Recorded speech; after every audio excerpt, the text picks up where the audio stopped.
How's it going out there in Atlantabirdgang land, folks? We are here. It is draft night. It is 7:30. And guess what? Your boys are here to talk about the draft. Behind curtain number one, Falcon fans, we have a 6'6", 245-pound tight end who's supposed to be all-world, but do we need a tight end? Behind curtain number two, we have a plethora of quarterbacks to pick from. One from North Dakota State, one from Ohio State, and probably one from Alabama.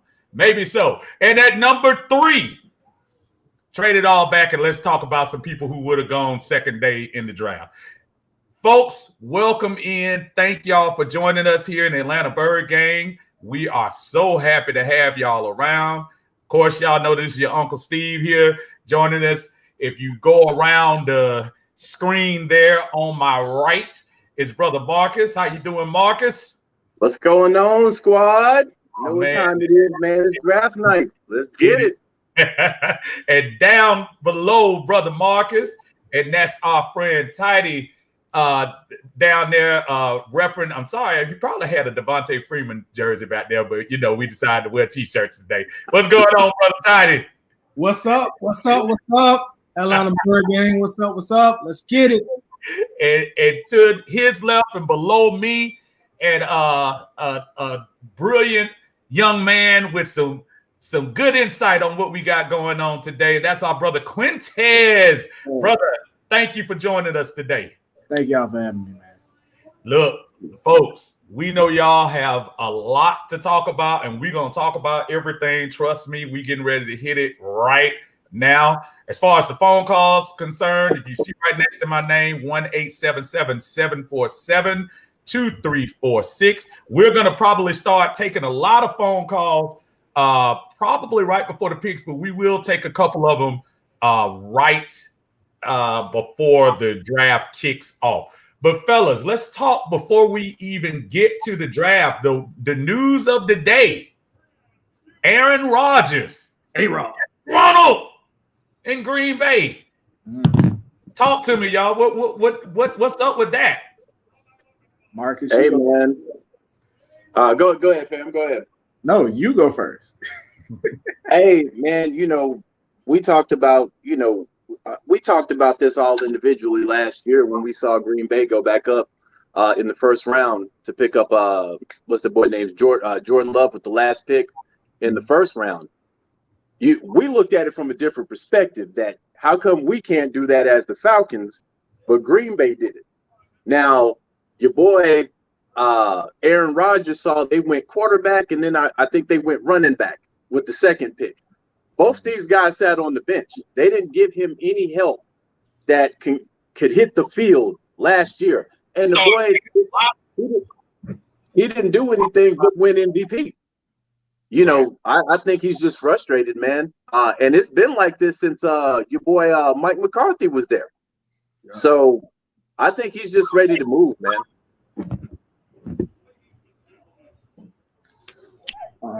Toddy, I the way I look at this, man, it's almost like if you were San Francisco, you wish that this move could have been made before you traded up to number 3. Because now you're almost caught. You would have been able to package some of that stuff and gave it to Green Bay before this happened. What you think? I agree. From what I've seen on Twitter, you know, following all the quote unquote insiders, man, that was one of Rodgers, because evidently this stuff been going on behind the scenes for quite some time between the Packers and Rodgers. Yes. And one of Rodgers' preferred destinations was the 49ers. That's where he wanted to play. Kyle Shanahan, he already got a defense. They're pretty much already a Super Bowl team minus a good, great, a quality type quarterback. So I think that would have been a perfect destination for him. Now that they've sold the farm, the cows, and the pigs, I don't know if they can now package a deal to somehow get Aaron Rodgers to San Francisco, because 98% of the NFL would love to have him as their starting quarterback right now today. Q, if you were at Green Bay What's your decision today? I mean, right now there's more willing and dealing, probably, or thoughts of willing and dealing going on in the background. What do you do if you're the general manager of Green Bay? What kind of decisions are you talking about making as far as Aaron Rodgers, one of the top 3 quarterbacks, arguably for the last decade in this league? Well, brother, I got a scenario for you that I know people haven't thought about. Let's say the 49ers aren't picking the QB. Let's say that they pick Kyle Pitts. And then let's say that they trade the next 2 years after this year worth of picks for Aaron Rodgers.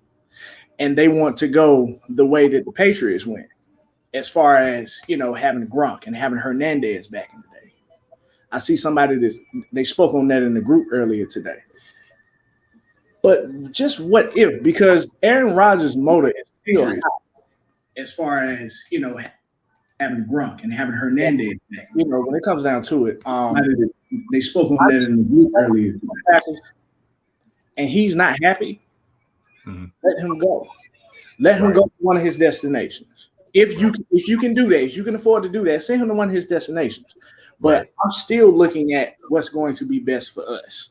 Like, you know what I'm saying? Like, in a way. This is one of those scenarios, the plethora of scenarios that we've all been talking about for the past couple of months. So let's just see. He may be traded to a team tonight. He may not be traded to after June 1st. We still don't know. But we know he won't out of there. So when it comes to what we got going on, and when it comes to what every other team has going on, hey, that's a big thing, man. That's a big thing. I think San Francisco did try to put a package together though, and they turned it down. So I don't know what's going on right now. Green Bay doesn't have to pull the trigger. Problem is though, Aaron Rodgers can sit out. I mean, and we've seen stars do this before. And I can tell you off top, if Aaron Rodgers sits out, that team probably ain't making the playoffs. So you get what you can from you get what you can for a guy like Aaron Rodgers. Right now. Me personally, I don't want the Saints to get him. He can go to any other team. I don't need him going to the Saints. I don't want them problems. I want the Saints to be trashed for at least another 2 to 3 years.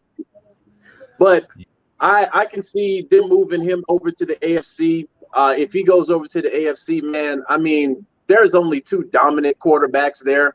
But you do got that boy up in Buffalo. He's coming. Josh Allen, the boy from the Chargers, they still need a little work.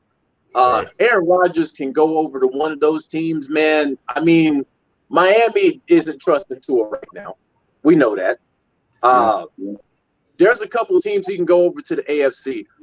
The Saints, anywhere but the Saints, fam. I'm cool with. Sean Payton was probably eating lunch today when he got the news that Aaron said he didn't want to play, not play for the Green Bay, and I guarantee you he choked. Think about it. He still has a defense in New Orleans right now. And while you have that defense, and keep in mind, that defense actually has been carrying them the last couple of years. Drew Brees has not been Drew Brees. Mm-hmm. And if you think adding Aaron Rodgers to that, oh my goodness, Tom Brady would be a little nervous going into that game as far as that was concerned. Because I mean, Aaron would change the whole trajectory of the NFC South. And we thought Brady did it. But Lord, we have Brady and Aaron Rodgers. Yeah. Yeah, we don't want no problems. We don't want Now that's enough of the enemy. That's enough of the enemy talk. Y'all know why we came here today. We came here today to talk about these Falcons. And folks, I can't help but to believe that there are 2 sides. There are 2 main sides in the Atlanta fan base, and that includes our group and many other groups. There's the side that wants to hang on to legacy. There's the side that wants to hang on to a quarterback who has taken us to you can't even deny it, our best seasons as a franchise. And that's Matt Ryan. And then you have the other side that's saying to yourself, yeah, Matt, but what have you done for me lately? And that particular side is saying, let's start it over at a quarterback. Where do you guys stand? I know personally where you stand, but for the audience here, where do you stand as far as where is the future? Toddy, kick us off on that one. Where do you stand as far as what the future should be with this number 4 pick?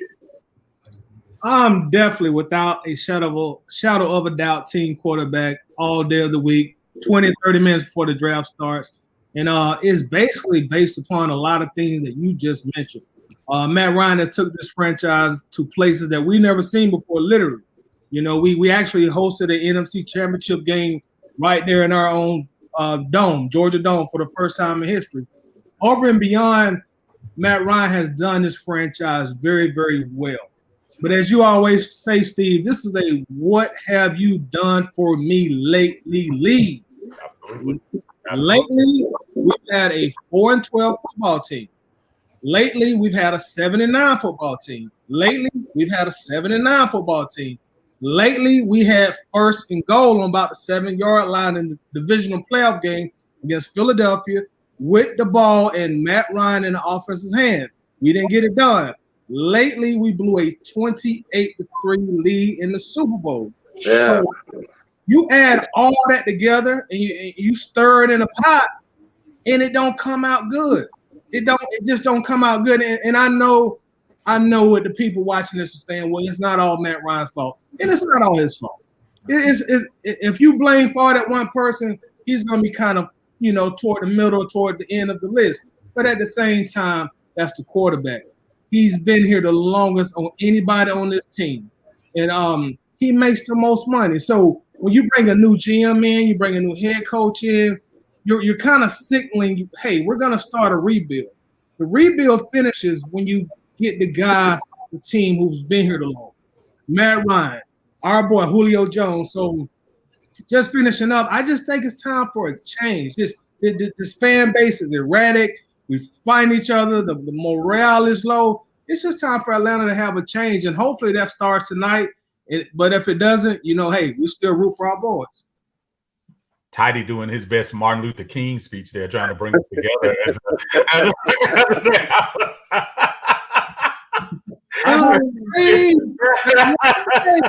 Yeah, Falcons will draft the quarterback. He will lead us to a Super Bowl. On Peachtree Street. We will rise up as Falcons fans. Brother Q, what you got on that end, brother? Whether you lie, where are you lying as far as that's concerned? Where are you? Honestly, man, I'm all about the team play, and I'm all about what's in the best interest of the team. I said yesterday that I am Team QB. Now, this is where a lot of people feel like this whole panel is going to be biased because they feel like everybody on here is Team QB. But the truth of the matter is, whatever they choose tonight, I'm riding with it.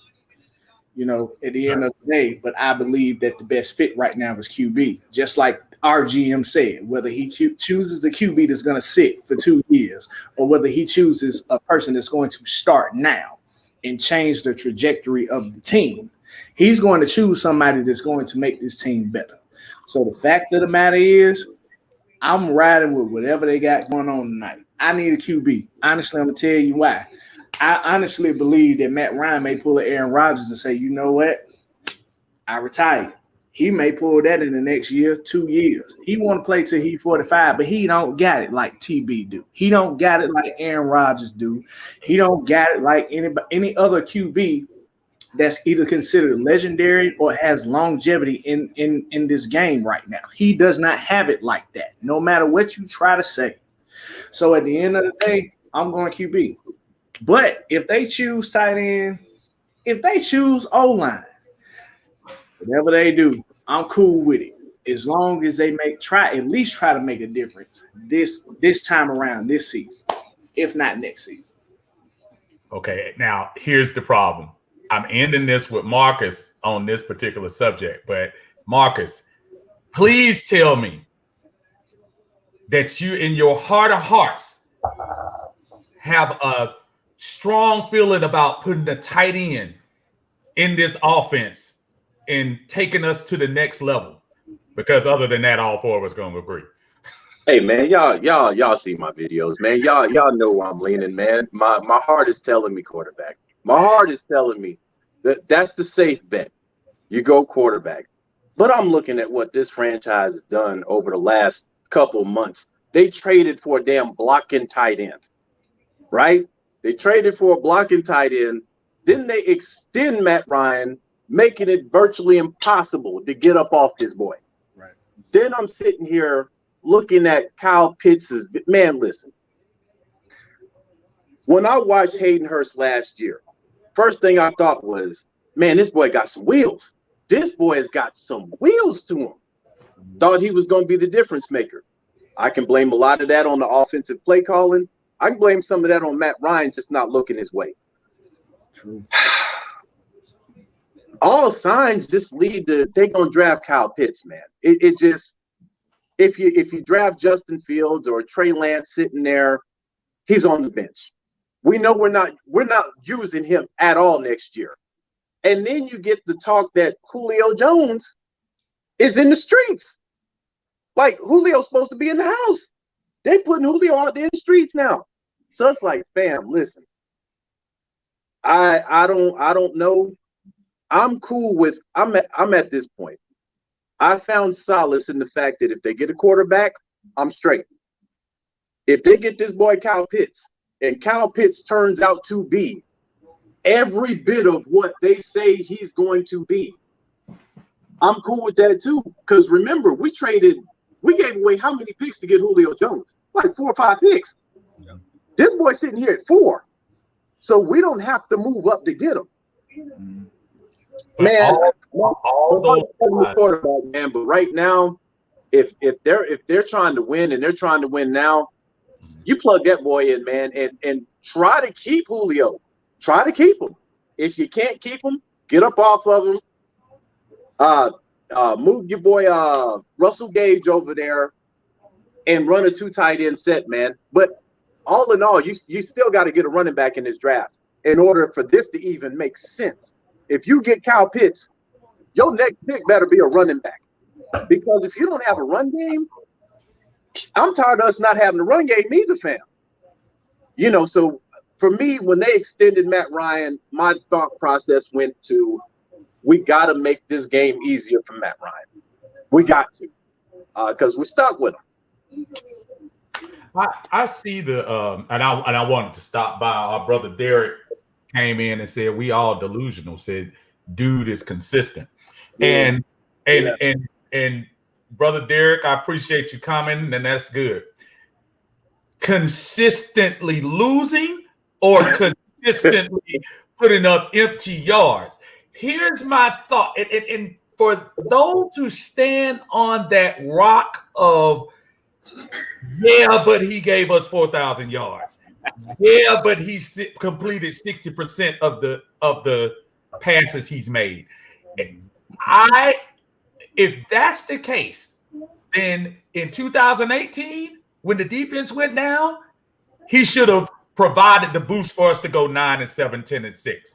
Right. The 2 years when we made the little strong run with the defense, a little fake run we made in 2019, he would have been able to elevate us over a couple of early season losses. And last year at 4-12, I'm sorry, I know the defense was treacherous, but I remember some horrific games, see the Chargers. I remember some horrible passes, see Seattle. I remember some opportunities that Matt Ryan has had that your consistent word is consistently wrong. We have been consistently failing for the last 3 years in Atlanta. Now, is that factual? Yeah. So my point is, I don't mind the pom-poms for Matt, but please don't sit here and tell me consistent. Because if that's consistent, then we're going to lose again this year. I would rather shake it up a little bit. What's wrong with that?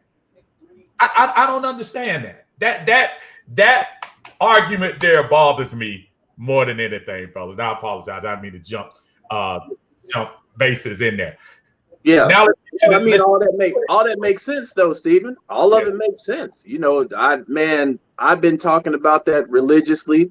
I mean, I'm pretty sure all of us have been talking about that, man. You know, you look at stats before New Orleans started making the playoffs. I think there was one year where Drew Brees threw for 5,000 damn yards, and they went to the house when the playoffs started.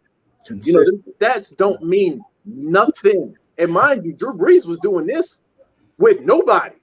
You got Julio, you got Calvin Ridley, you got all these offensive weapons in a pass-heavy league, and you're still losing games. Now, some of that can go on the coach. Dan Quinn had to get up out the paint because we found out that Dan Quinn was trash at every level of coach. Time management, garbage. Defense, garbage. Offense, man, he was trash. Then you bring in Raheem Morris. I like Raheem, but I'm looking at that Detroit game specifically. Well, we don't have to run another play. We can just take a knee. Game over with. Decision. He want to run Todd Gurley. Todd Gurley does what he's supposed to do. And we want to throw Todd Gurley under the bus. Like, bruh, why did you run the ball? Raheem had to get out the paint after that. So, you know, for me, I like Matt, man. I respect what he's done for this team. But next year needs to be his last year. I mean, I don't care what happens. Next year it needs to be the boys' last year. And we got to move on, man. You know, just like Julio. I love Julio. If we can get something out of the deal, let's get it. What's going on, man? Y'all know I'm at work, man, but hey, look, I cannot miss this. It's all good. You getting paid. Hold on, bro. Don't be getting us involved in your money per hour. Don't be getting us. If we get you fired, don't be coming looking over here. And they'll be like, hey, no, I'm the boss. That's the difference. Brother Nick, we appreciate you popping in, brother. I'm gonna give the floor to you for a few minutes, brother. We talking about these picks, whether we going team tight end, whether we going team quarterback, whether you lie. Where are you in that decision? All right. So, me personally, I'm gonna say that with a top. Okay. You guys know typically when a team has a top 5 selection, that's typically a pick that's going to set your franchise up for the next few years. That's going to be somebody that's going to be making a difference, right? So you have a new head coach, you have a new general manager, you got a whole new coaching staff. Like, I mean, at this point, this discussion would be different if Matt Ryan was 26 years old instead of 36 years old. True. It would be different if, you know, we had been winning. You know, we're coming off of 3 consecutive losing seasons, 79-79. I mean, 4-12. I mean, I know people like to paint this picture like we're this close. We're not this close. I think some people hold our team a little higher than what it really is when you look at it. And then on top of that, I feel like, you know, this isn't a 1-year thing. People talk about more picks. Like, no, like this is a process, you know. And then if you look at the quarterback class, especially if you look at next year, you look at 2022, 2023, the quarterback class rated as of this point is not rated as highly as this one. And my opinion is we have to go quarterback. I mean, how many more weapons are we gonna give Matt Ryan? He's got a Hall of Fame tight end. He's had an All-Pro running back. He's had Pro Bowl running backs. He's had a future Hall of Fame wide receiver, a perennial Pro Bowl wide receiver. He's had every combination under the sun to lead this team to where it needs to be. And at this point, I think, you know, because we're in salary cap hell, and part of it is because of the contracts that they've given out to Julio and Matt. I mean, yeah, we're stuck with them this season coming up, but I think at this point, you got to go quarterback. Do not draft Kyle Pitts. Do not draft a tight end. I'm sorry. A tight end is just not moving the needle for me. I mean, we're talking about a guy that's only thrown 30 touchdowns 3 times in his entire career. He's not one of those guys. He's not your Breeze. He's not your Rodgers. He's not going to throw 40 touchdowns, That's just not his pedigree. You know, he's gonna move the ball up and down the field. When he gets to the red zone, he struggles. I don't care who the OC is. It's been the same story. So in my opinion, you have to go quarterback. I'm good with Trey Lance. I'm good with Justin Fields.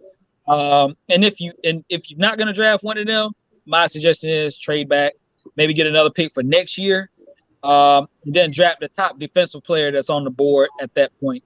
That's kind of like where I'm at with the draft right now. Nick, you left off something. We've also given back as far as weapons, AK-47, pistol, a rock, some broken glass, a slingshot, some bow and arrows, and everything else. We keep singing that same song every year. We keep talking about these weapons. Every year we say weapon, and they keep going on the field. Remember at the beginning of the year, Hayden Hurst is coming in. That's going to open some stuff up because he's faster than Austin Hooper. He can catch, and he can. And if it's just me, it seemed like the offense got worse, in my opinion. It seemed like it. Yeah. So absolutely great point, Nick. And I just want to reset real quick since Nick came on here. Thank y'all for joining us. We got some great numbers. Y'all keep the comments coming. I'm throwing them up here as quick as I can. Don't forget our people on YouTube and Uncle Steve's Sports Lounge with Quavo. I see you, Robert Pace, Christopher Mills, Courtney. I see all your Charles DePaul. I see everybody in the Bird Game. Brandon, Easy, Leonard, Ricky, brother Ricky, how you doing? Donovan, Anthony, Tim, Perry, Sean, Jonathan Freeman, Armani. We see all y'all. These comments are coming fast and furious. I just we all appreciate y'all joining us tonight as we continue this conversation on the draft. Okay, so now comes the hard part, and I'm going to take the one part, and because we're pretty much unanimous on this set, and for those of you who want a tight end, we're going to have to wait. Now we talk about quarterbacks. Which quarterback do you think would fit this particular team better? Marcus, I've heard you speak good on both of them in a lot of your videos, but right now, April 29th, with less than 30 minutes before we pick, probably, who do you think would be the better fit if you went quarterback? Lance or Fields? I'm going Fields. And at this point, it ain't even close. I mean, I've seen Trey Lance. He seems like he's probably the only quarterback in the top 5 that needs a year to sit. I think Justin Fields is ready to go out there right now. I think if you pick Fields and put him out there on the field right now, he'd be ready to rock. I think Trey Lance, if you got Trey Lance, he's sitting up underneath. No matter where he goes, he's sitting up underneath somebody for at least a year. So that makes him a non-factor. I'm going Justin Fields all day, man. Where are you with that, Tidy? Brother Tidy, where you at with that? As far as I go, my bias in my heart would say Justin Fields without a doubt. Local kid. We all know the UJ story, so we wouldn't have to go through that. I think he would come in, and from what I'm aware, he grew up as a Falcons fan, from what I'm aware. So his heart is already in Atlanta. I think he would come to Atlanta looking to somewhat put his shoulder, the team on his back. Also, maybe a chip on his shoulder to prove UGA wrong. Then he would only be 90 minutes away. So initially, my bias would say Justin Fields. Now, I will be honest, I would love to get Trey Lance as well because of the fact that we are aware that Matt Ryan will be here at least the 2021 season. Yeah. And it seems to me that Trey Lance is probably the one that needs a little tutelage more than the Fields or more than even a Zach Wilson. So that even gives us opportunity to let Matt play this season. We'll have press on him, and then bring Lance in at more of an easy pace, maybe open up 2022 training camp and let the cards fall where they may. So just to give you a straight up answer, I would say Fields, but Trey Lance is like very, very close second. Where do you sit on which quarterback would fit better? You said me? Yeah, Q. I'm sorry. No, you good. You good. I heard a little bit of noise. You good. Honestly, man, I'm in between Fields and Lance. I like the arm strength.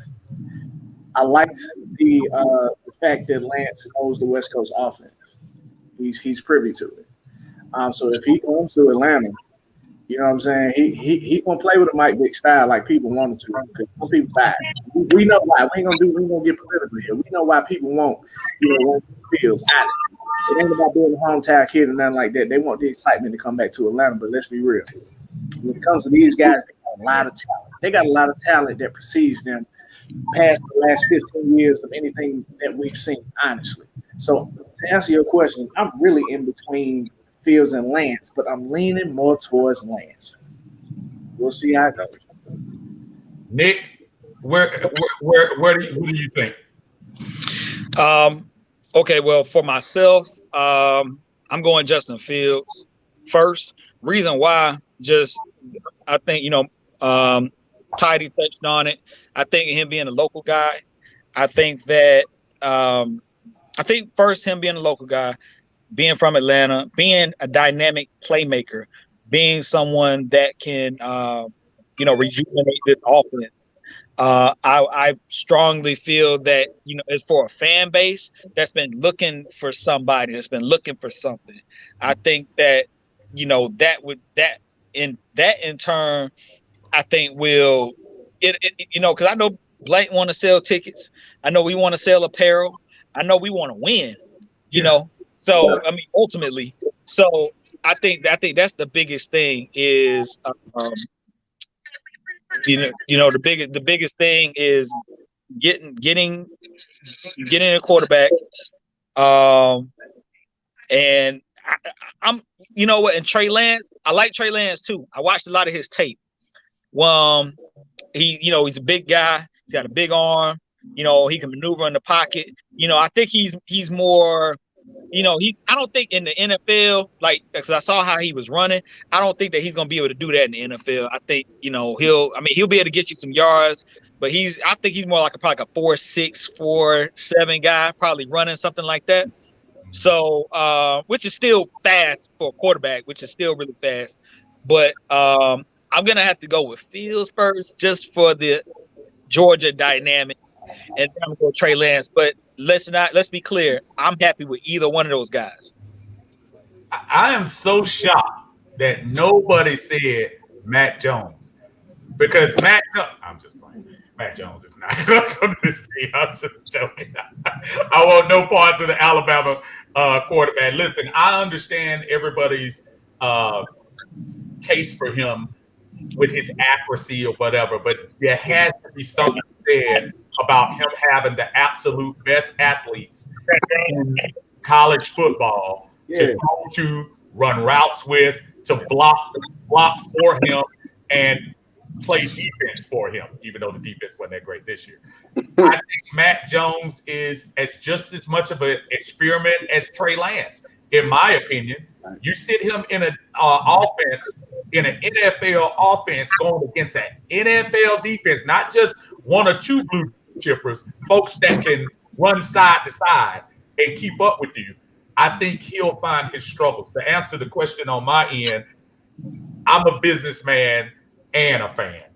And as a fan, I absolutely want my quarterback to be 2020s. I want my quarterback to be mobile. And when I say mobile, I'm not talking about run for 90 yards. I want my quarterback to be able to get out of the pocket. When things collapse, that I can spin out and stretch the play, not just crawl into or fall into the fetal position every time somebody comes close and starts blowing his breath on you. I want that quarterback to extend.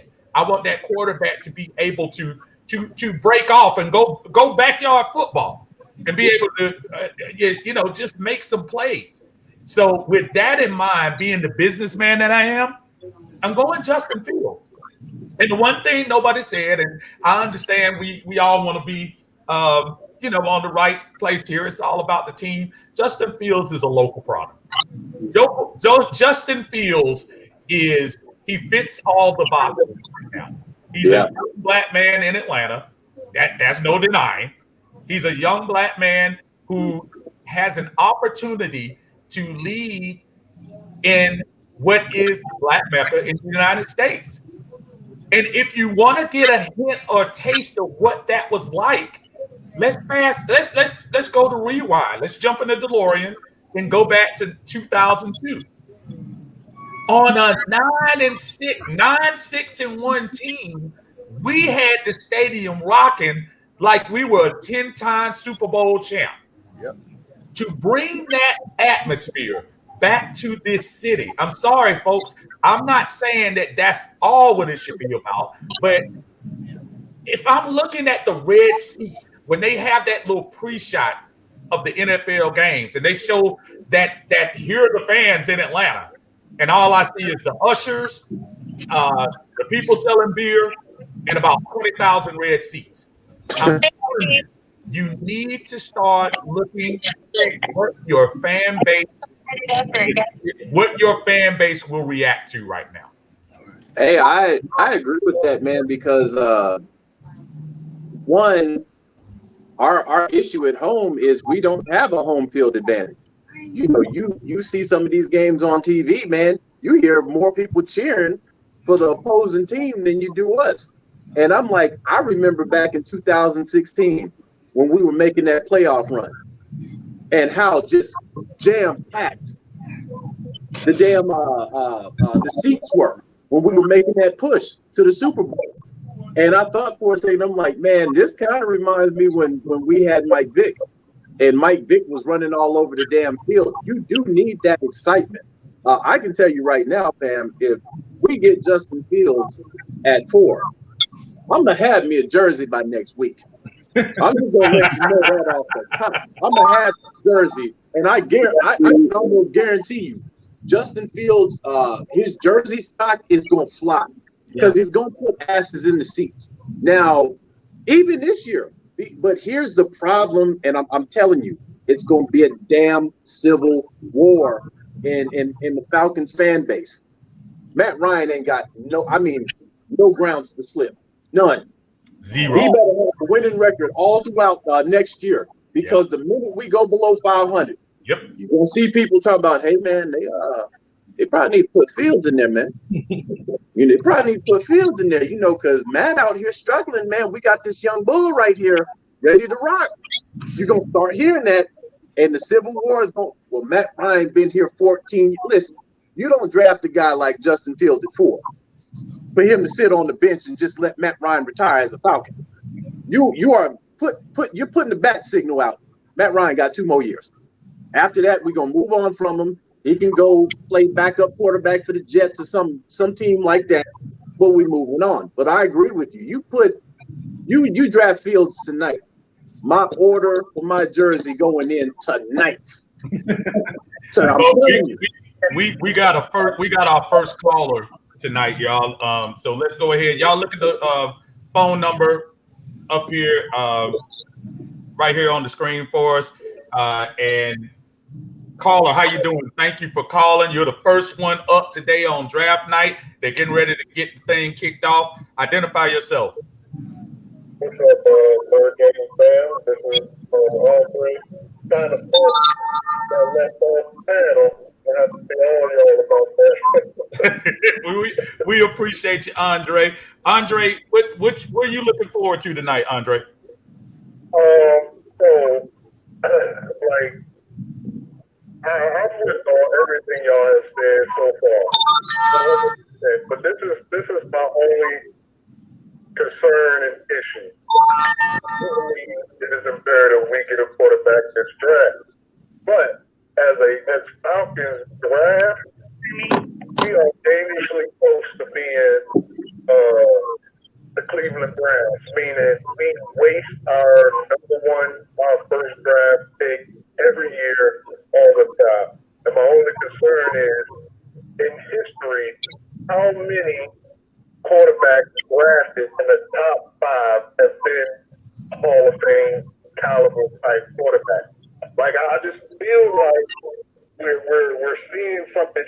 shiny and like, ooh, let me get the shiny, when there's potential to have a better quarterback later in the draft. But I also realize, I mean, you can't pass up the possibility that one of these two will be your Hall of Fame quarterback. Right. Right. So, I mean, I'm with, I think my man Fadi said it earlier. I think we have to, because Matt is going to be here regardless.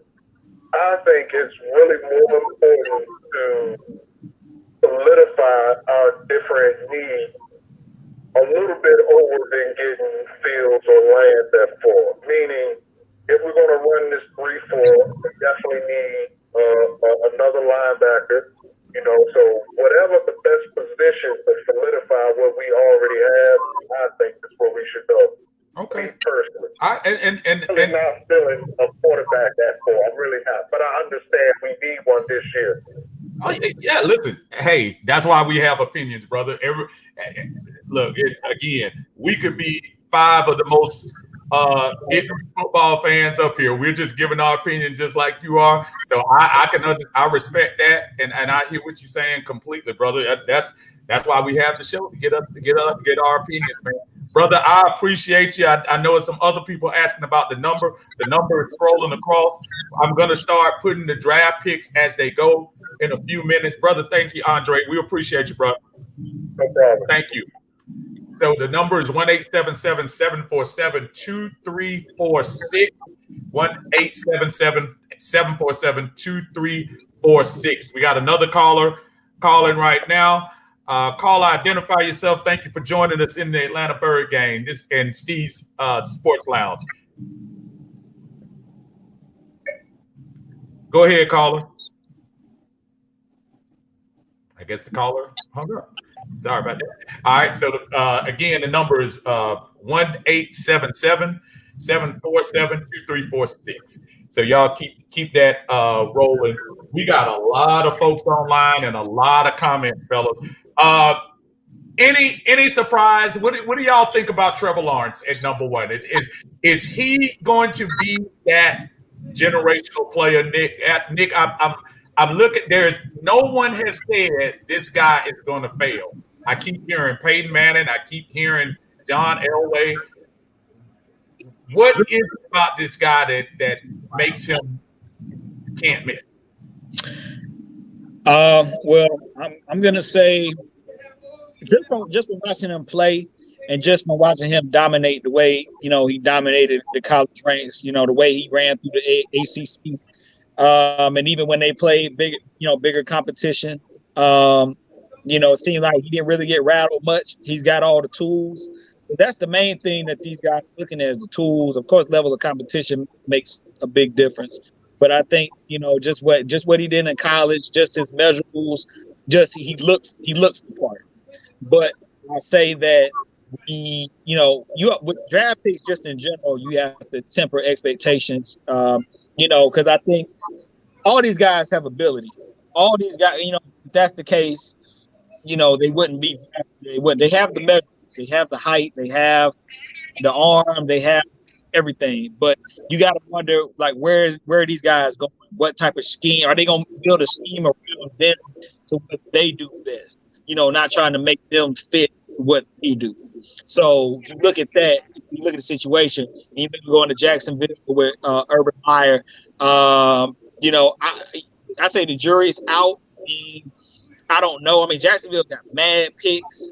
I mean, if they hit on they have some high round picks as well.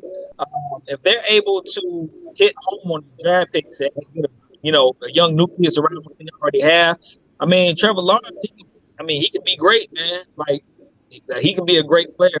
I can see it happening. I don't know. The last number 1 pick I can remember with this much hype. I mean, like this, I'm gonna say Andrew Luck. I don't know if y'all probably agree with that, but coming out, they just can't miss. Because remember, Andrew Luck came out. That's pretty much how it was. I see him replicate that kind of success as long as he can stay healthy. I think he could be a great player. Okay, we just we're getting up to it right now. They are getting ready to start the draft. And looks like they have the fan up there right now. Yeah. And Jacksonville is on the clock. So we are nice and started. I'm going to try to sneak one more call in here real quick. Caller, how you doing? Thanks for joining us, and identify yourself for us. Hey, how you doing, guys? This is Armani. Armani, how you doing, brother Armani? Good to holler What's at going on, Armani? What's up, Armani, man? Everybody know you, brother. Everybody know you. You just like family in here. You need to be on this screen too. Talk to me, Armani, real quick. We're gonna try to get through as many as we can, but you're gonna get a little special treatment since we know what you're about.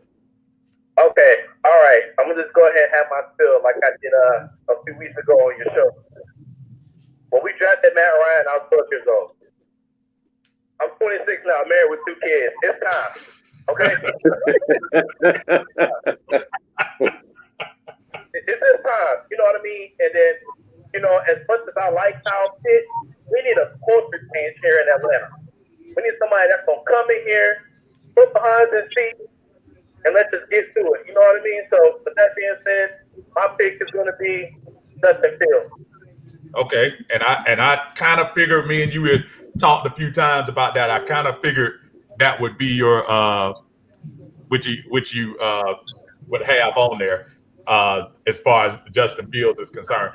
Tell us real quick, what do you think about the possibility of Kyle Pitts coming to Atlanta if they don't go quarterback? Kyle Pitts is a generational talent, like they said. I think he's another Julio Jones, man. Single third. I mean, when you think about it, who can you guard? You can't even double Julio no more because you got Hayes Hurst, you got Kyle Pitts, you got Calvin Ridley. You can't double everybody. I would love to have him here, but you know, and this, like I said, not against Kyle. I would settle for Kyle Pitts, but I just think I need a quarterback. But I would love to have, if we draft them, anybody we draft from with open arms, but now they're part of the team. They're part of the family. So whoever we get, you know, I'm going to roll with them. If we get Kyle Pitts, I'm going to probably get that Kyle Pitts jersey in the next 48 hours. If they come out with one, and then, we rolling with it. And I appreciate that, Armani, stick by, man, and check your inbox here in a few minutes. And we're gonna holler at you in a little bit, man. Thank you for calling for us, brother. Okay, no problem. Thank you, man.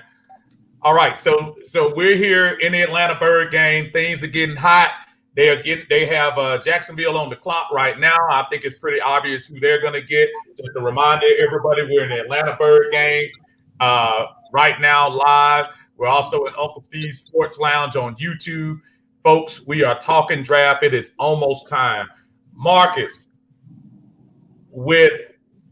is there any upside to making a last-minute trade with any of these teams?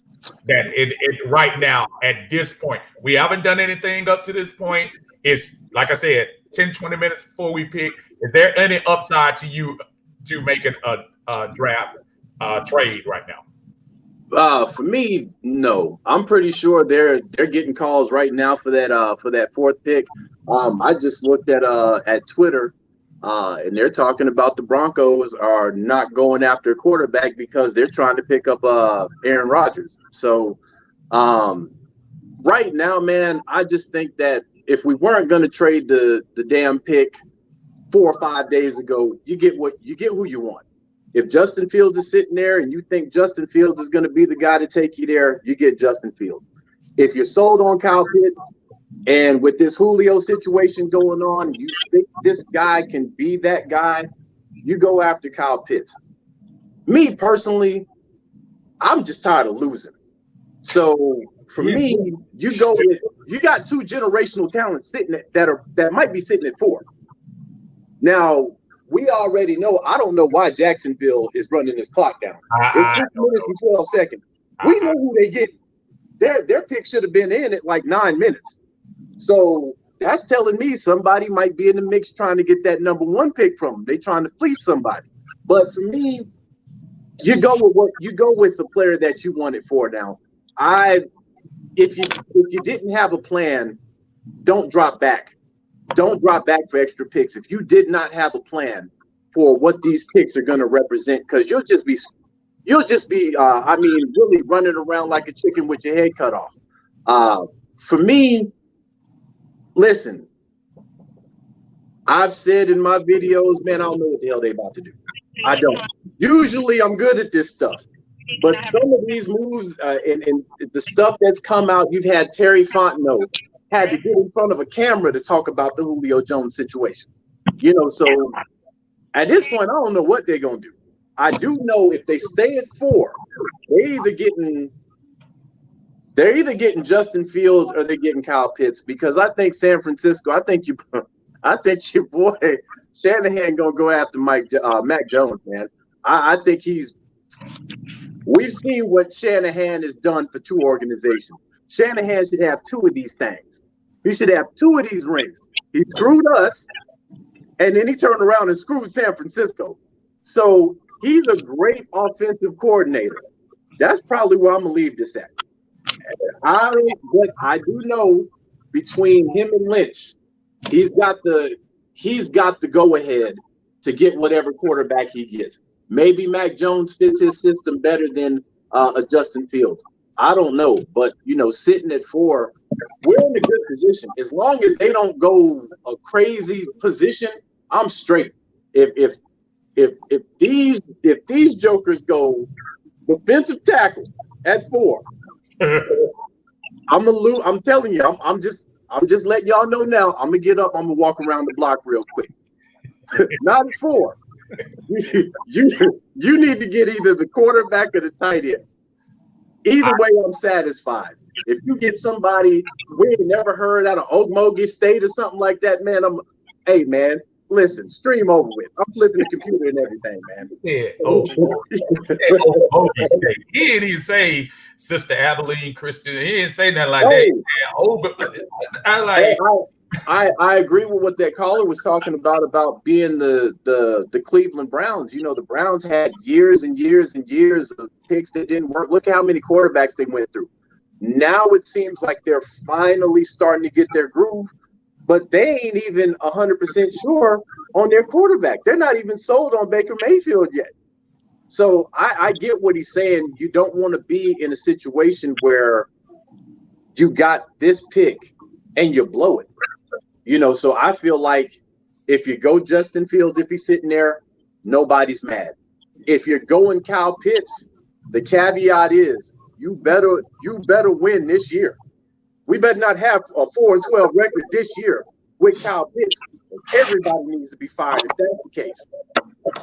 But I think, man, no matter what happens, I think we're going to be satisfied at 4. I think trading back right now, it's too late. For me, it's too late. I mean, you're going to trade back for who? Denver? Word around the campfire. Denver ain't interested in the quarterback right now. Well, contrary to belief, Marcus, I'm gonna switch the mic over to Tidy real quick because he just shot me some news for a second. And Tidy, if you could update us on what you just brought in, because ironic that you would mention Denver. Okay, based on what I saw on Twitter and what I updated Steve with March 12th, I hope I said his last name right, from 1043 The Fan, reporting that a deal for the Broncos to land Aaron Rodgers is as close to a done deal as it is.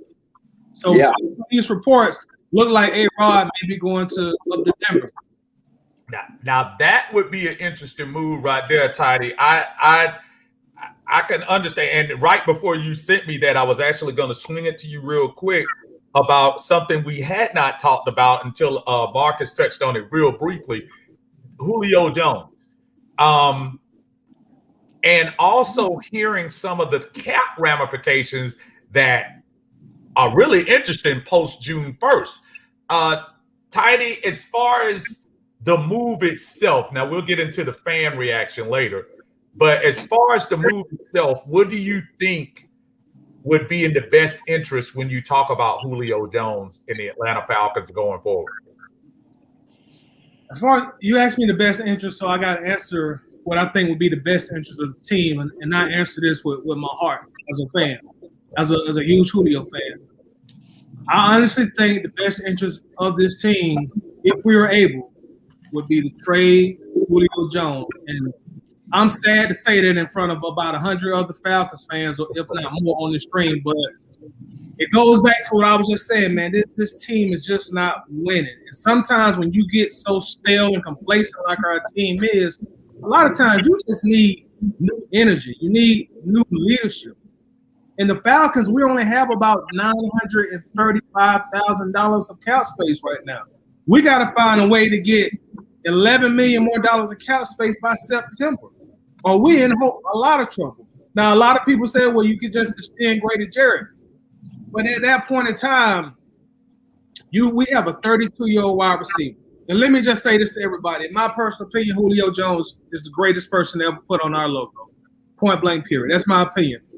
But you got Calvin Ridley here, who has proven to us, we saw it with our own eyes, when Julio missed half those games, Calvin Ridley, we didn't miss a beat. Calvin had 80-plus receptions. He had almost 1,400 receiving yards and 9 touchdowns. Calvin Ridley is probably a top 3 to 5 route runner in the NFL. And he's now getting to that point where he's about to enter his prime. We're seeing with Julio is coming down off his prime.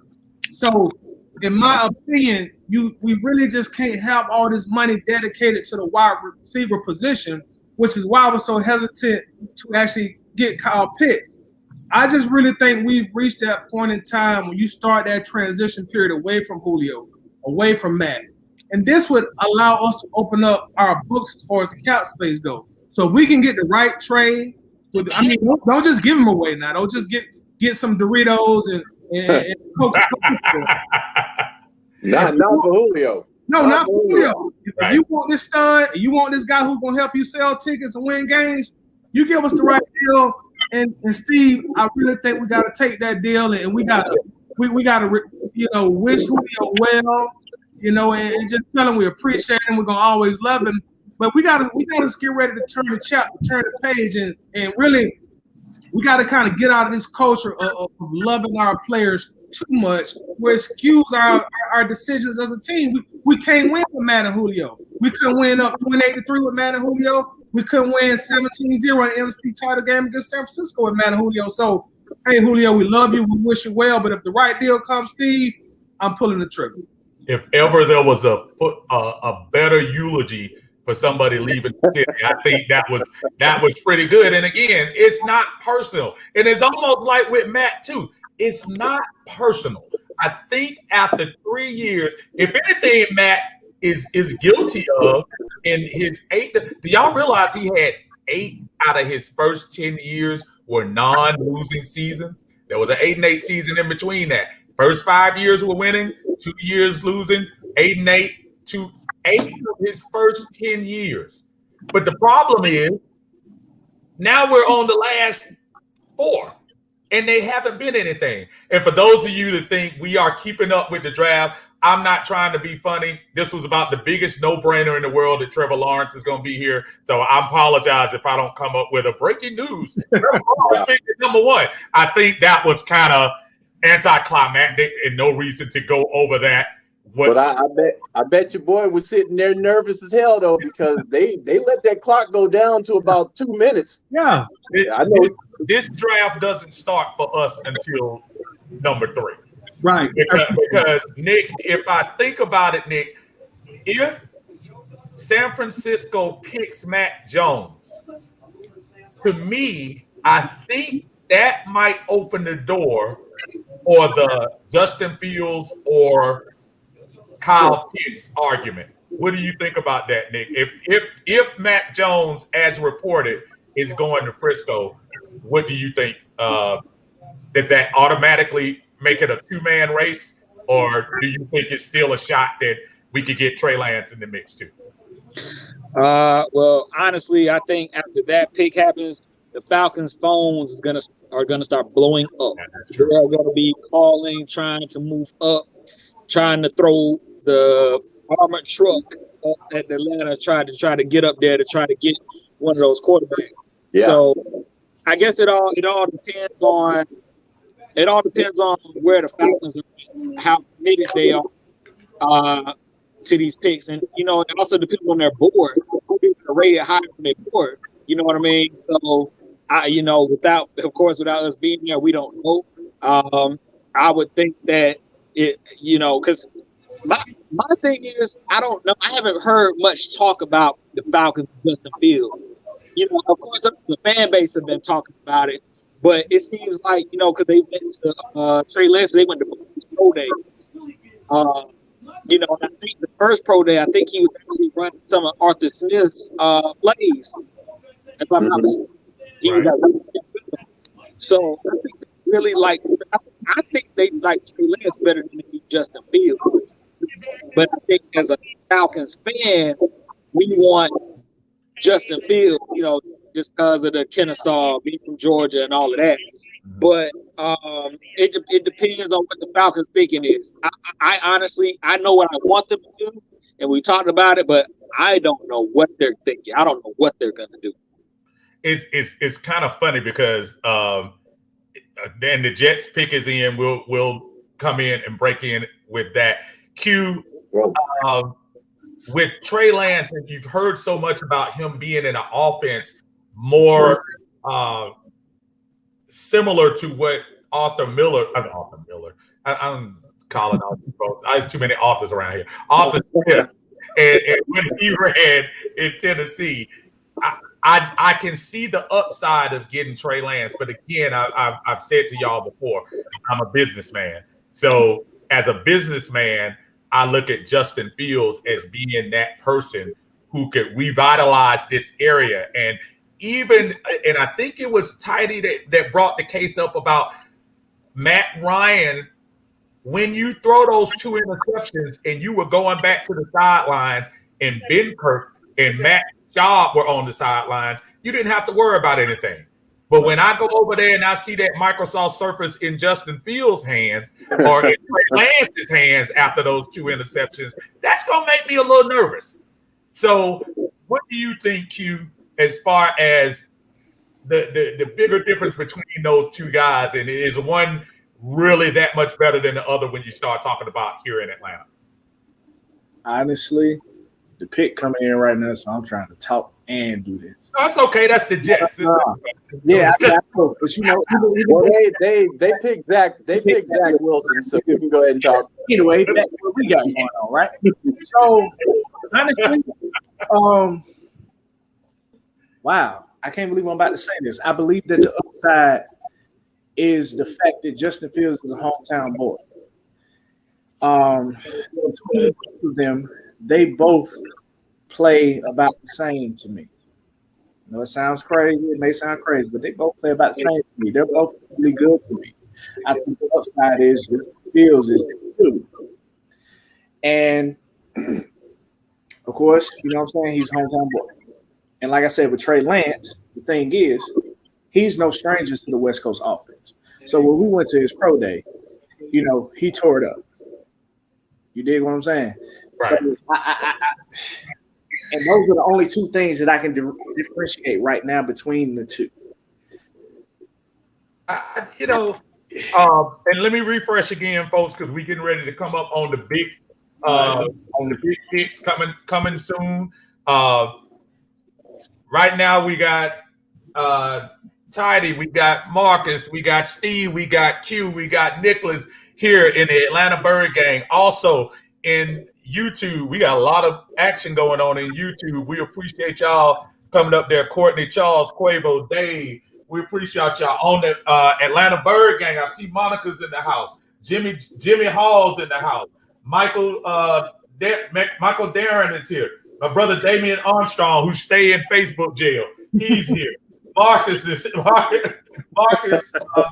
is here.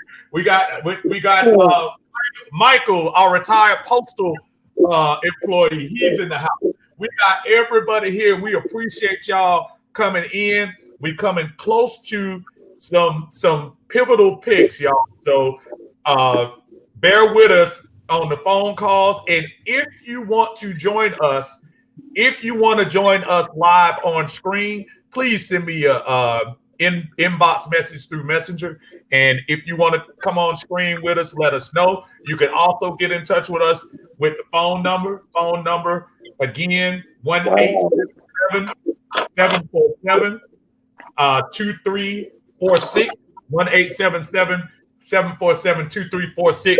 And we'll pick up most of the calls after the pick since we're so close right now.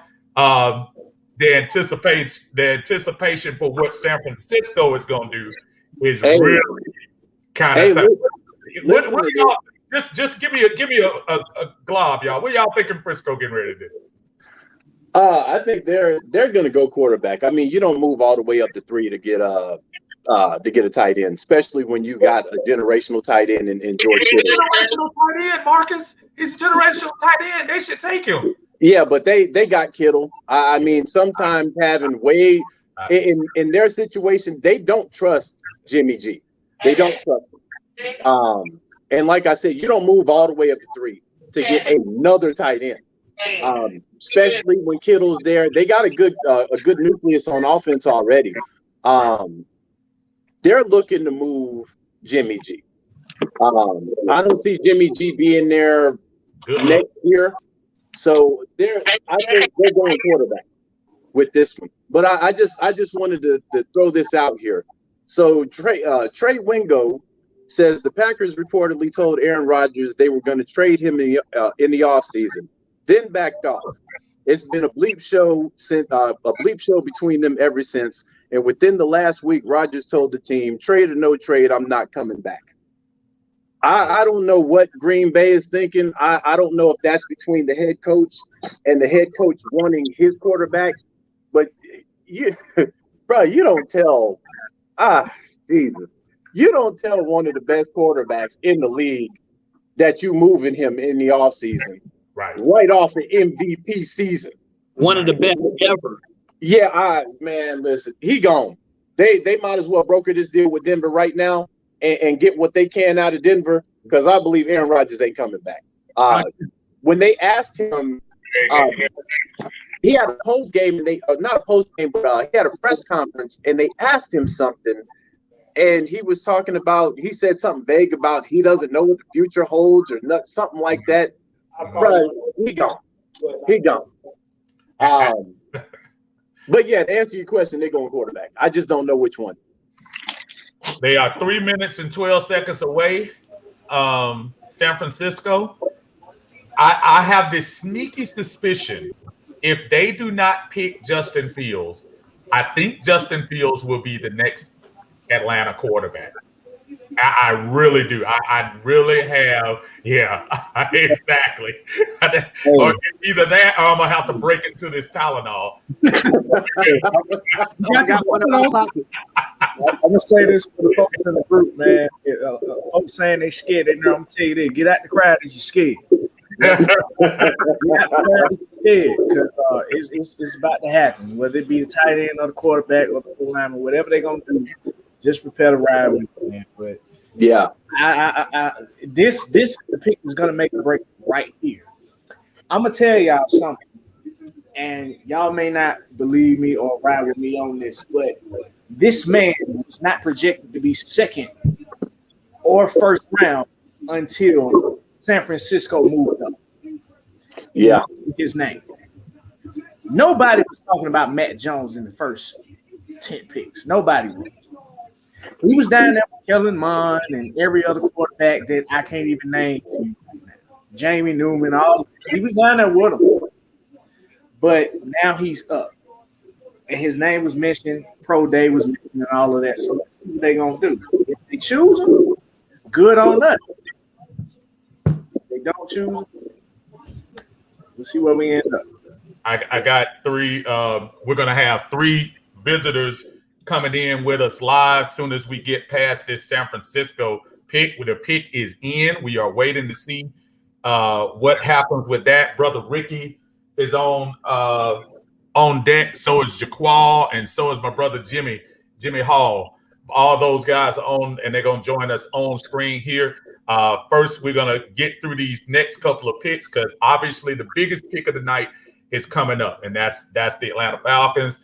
after we get this San Francisco pick. We are one way or another. This is the pick of the future. This is the franchise.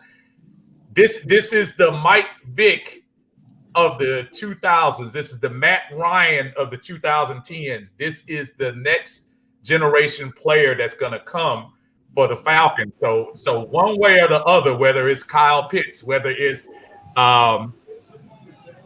Justin Fields, or dude, we haven't even mentioned the guy from Oregon, man. What happened to that? He fell off.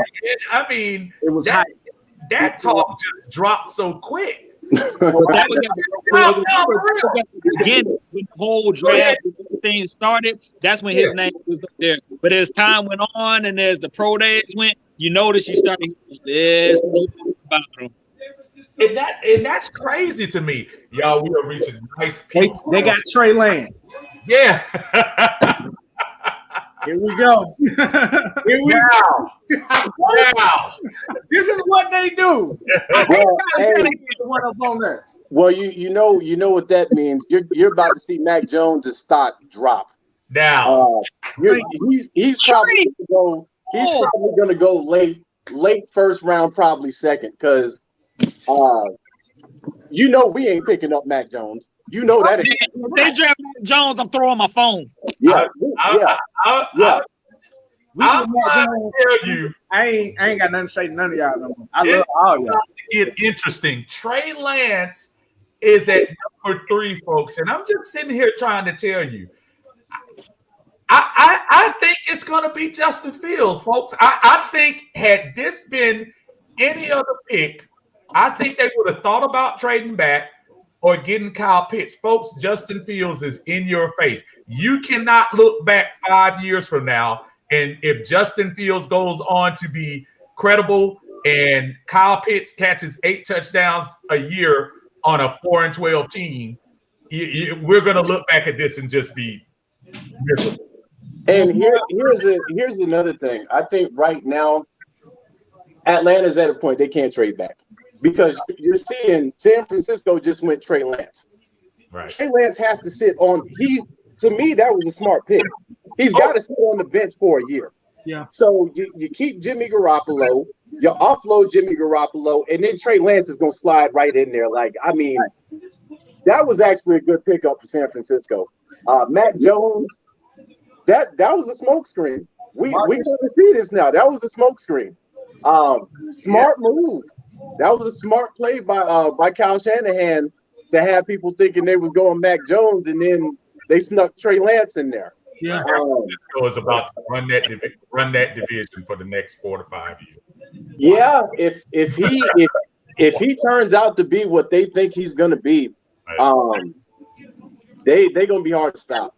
They're going to be hard to stop. 5 minutes, 40 seconds left. Atlanta Falcons on the clock. The next generation player for the Falcons. Will it be a tight end? Will it be a quarterback? Hey, we will see.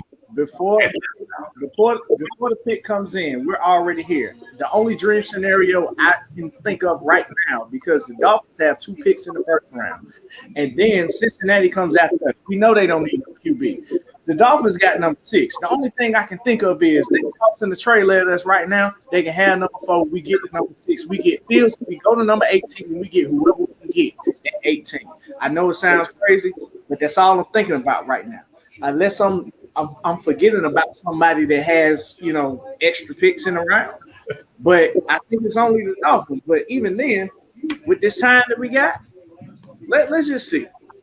Well, I'm gonna let you know right now. If we go Justin Fields, Cincinnati's picking up Pitts. Absolutely. Absolutely. They just got rid of Eifert. Eifert was supposed to be their future guy, and then remember he broke his leg against us years ago, and they haven't had a tight end to replace him since. I think that would be a great move for them.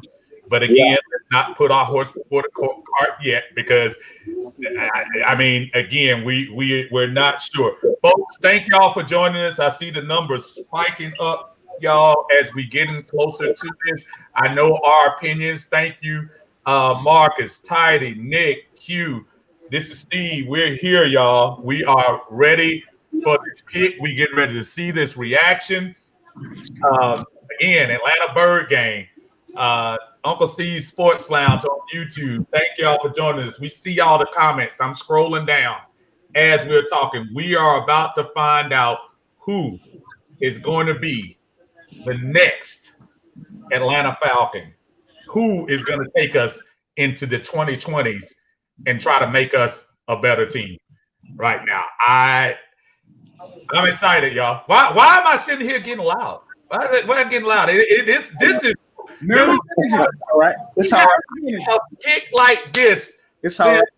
Because even when Matt Ryan was picked, let's not fool ourselves. It was either him or Glenn Dorsey. So you knew we weren't getting Glenn Dorsey. Yeah. So this is cool right here. This is absolutely cool. I love the suspense. Couple of minutes, y'all. Couple of minutes. Let's see what we're gonna get. My wife is on the side right now calling my medical insurance just to make sure that I can get my therapist on the phone and talk about these things. I got my window open just in case I need to jump out of it. Don't feel bad. I think it's gonna be pissed. I see over there, Nick. Hey, I can use one of them. The pick is in, folks. The pick. Yeah, so they didn't trade out of it. They didn't trade out. They didn't trade out. I didn't think we would trade because everybody knew we wanted way too much. So Yeah. if Pierce is our guy, that's been our guy for a long time. If Fields is our guy, that's been our guy for a long time. Yeah. Well, the beauty about it though is if we pick Fields and let's just say Cincinnati picks Pitts, we don't have to see him. He's gonna be over in the AFC. So that's true. So he can't punish us. Yeah. All right. Moment of truth coming up. Give credit to the little weird graffiti they got going on everywhere. That's kind of a strange. Nice.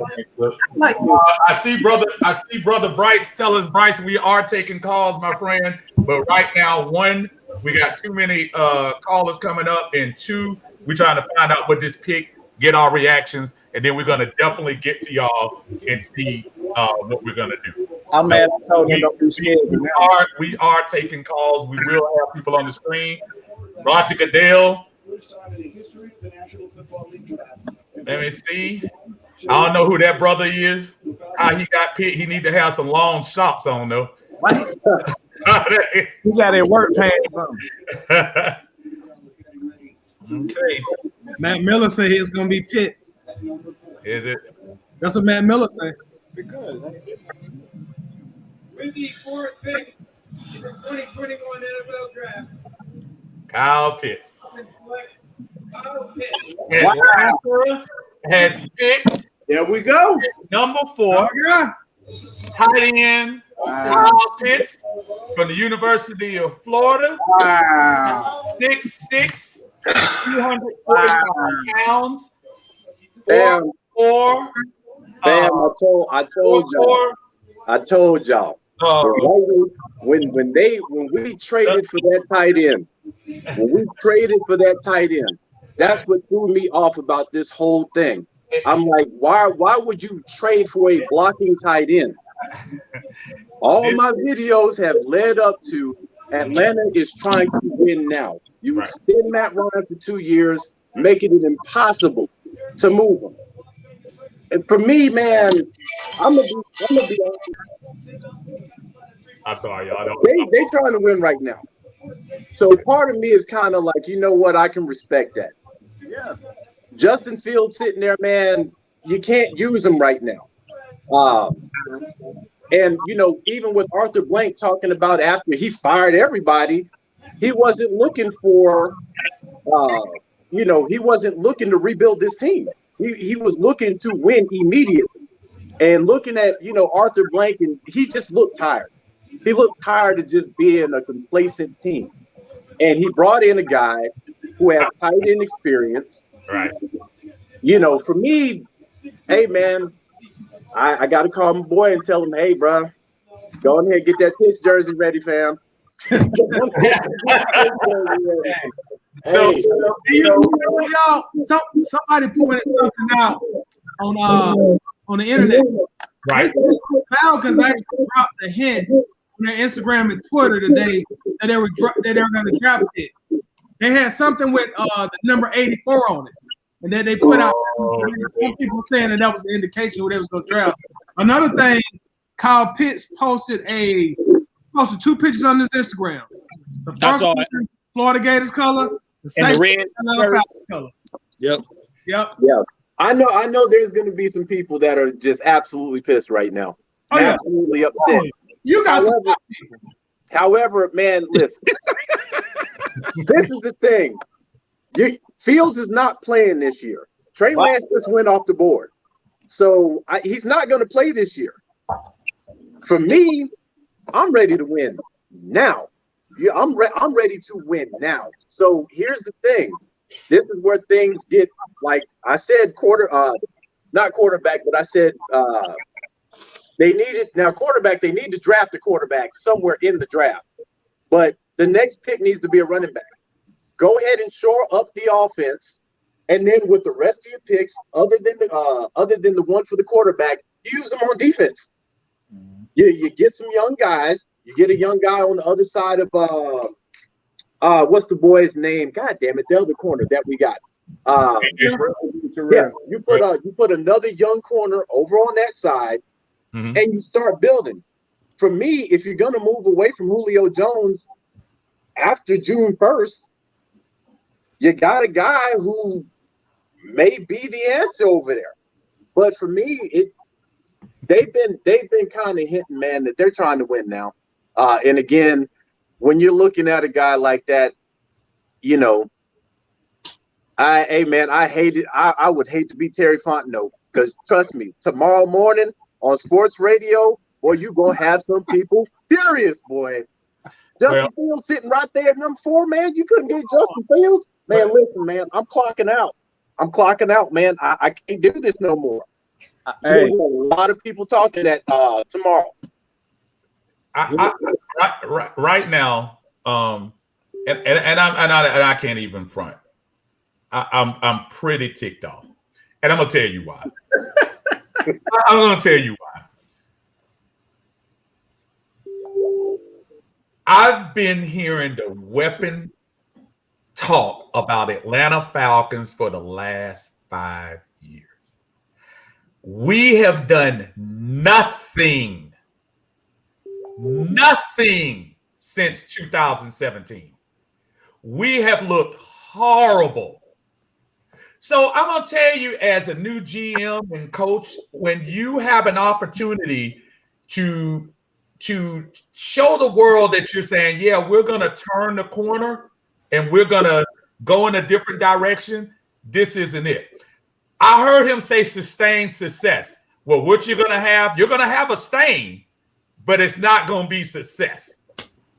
Right now, I am livid, and I don't want to see a Kellen Mond. I don't want to see a Kyle Trask. I don't want to see a Jamie Newman. Y'all can throw all that mess out all you want to.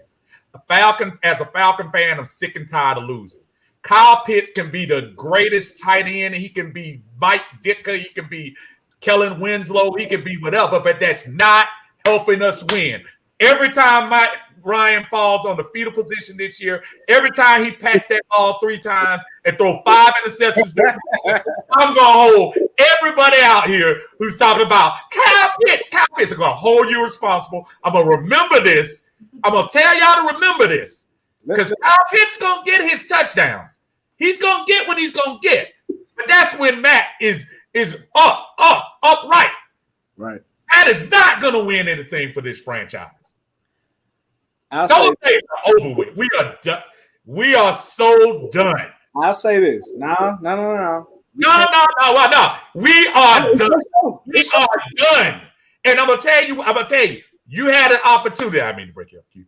We had an opportunity to make a statement that we are going forward. Mm-hmm. with Kyle Pitts, this is no different than Calvin Ridley. This is no different than Hayden Hurst. You're getting the same people. There's no different than what you thought Todd Gurley was going to do, because you're putting these ancillary parts around Matt Ryan, thinking his arm is going to get stronger, his legs are going to be more nimble, and he's going to be able to get out of pass rush from the outside. And it's not changing a thing. Right. And I welcome Kyle Pitts. I hope you're successful, and I hope you're everything you're advertised to be. But I'm sitting here telling you, Justin Fields will mess around and make the playoffs before the Atlanta Falcons do. Mark my word. That being said, let's have a toast to the new guy. Let's have a toast to the new guy. Toast to the new guy. Kyle Pitts is, hey, he's Falcon, brother. I'm behind you, Kyle Pitts, and this is not a personal Kyle Pitts thing. Toast to you, brother. Welcome to the fanhood. Welcome to the family. Hey man, I get what you're saying. I just, they've been tilting their hand for a little while now. And again, if you can hold on to Julio for another year, then so be it. But I've been saying this for a while now. This is Matt Ryan's make it or break it year. No matter who we would have got. We would have got Justin Fields. This would have been Matt Ryan's make it or break it year. We get Kyle Pitts. This is Matt Ryan's year. We're gonna pick a quarterback in this draft. If Matt don't get it done, then he's probably, all the Ryanites, they can't say anything anymore. It's time to move on. But I'm just looking at the fact, man, that this team got the memo. The GM and the head coach got the memo when they got hired. We need to win now. And I think they just went with the best option, the guy that they can put in and play right now. And I'm just sitting here looking at all just all the possible scenarios on offense you can run now. And again, the wild card is Matt Ryan. If Matt Ryan can't get it done this year, bruh, hang it up. He's a backup quarterback for the rest of his career. If he can't get it done here, because you bring in a blocking tight end who's probably gonna work with Kyle Pitts and Hayden Hurst on technique. That way, when we get whichever running back we get, that's gonna pay dividends. Bengals passed on. So who did the Bengals get? They got Jamal James. They get Sewell. They got Marche. Oh wow! They didn't get Kyle Pitts. Told you. How you think it's gonna go? That's what Joe Burrows had been campaigning for. They listened to him. Yeah, and he's a franchise guy though.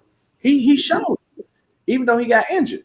So it's going to be interesting to see where Justin Fields ends up at. Here's the thing, though, and I'm with you, Marcus. Like, one of the things I've always said in my life, you do not know how this draft gonna go. I don't care who puts out what. You don't know. Maybe the first few picks, and we've seen how they ended up from 1 through 3. Yeah. Well, actually, nobody knew what 3 was going to be. Nobody expected for Trey to go up until probably a couple of days ago when he swapped from Mac Jones to Justin Fields or Trey Lance. So I'm surprised. I'm like, I'm thinking he's going to take Justin. You dig what I'm talking about? But he took Trey. So now here we are with Kyle. We did the Falcons thing that we thought we were going to do. Now, my only thing is this. Fast forward, we still got 8 picks in this draft. It's still 200 and some picks that we got in this draft. And defense is deep. Sewell still ain't forward. So, and who knows? Justin Fields was predicted to go 32, which I don't believe that he will. I think he's going to go to Carolina now.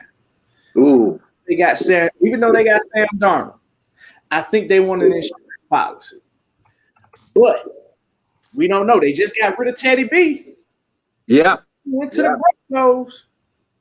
So we don't know. they may get Justin Fields just to be an insurance policy.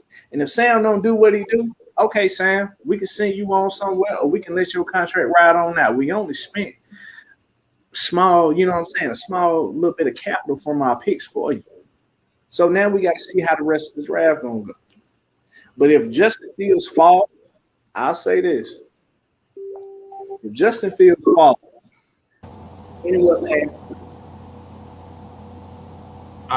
let's see what he. I apologize. I didn't mean to break that up in there. I had one of my guys taken by Brother Ricky is in here in the house with us. Ricky, I appreciate you joining us, this brother. What are your thoughts on the great tight end that we got? The generational can't stop tight end that we got that's going to give us 8 more wins.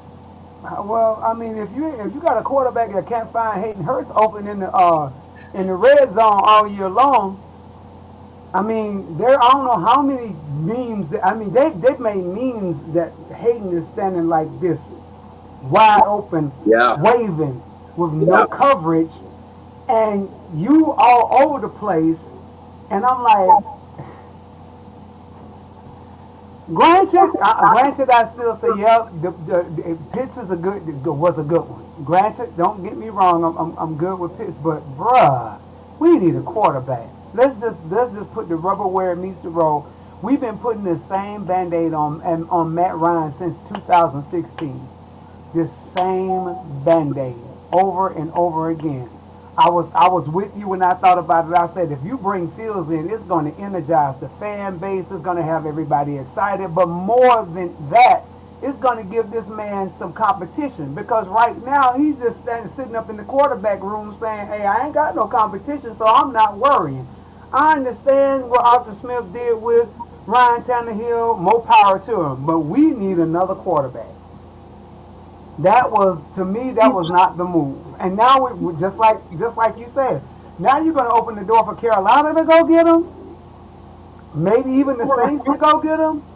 I mean, I don't know. Ricky, let me say this. Go ahead. All right, my reaction to the Kyle Pitts.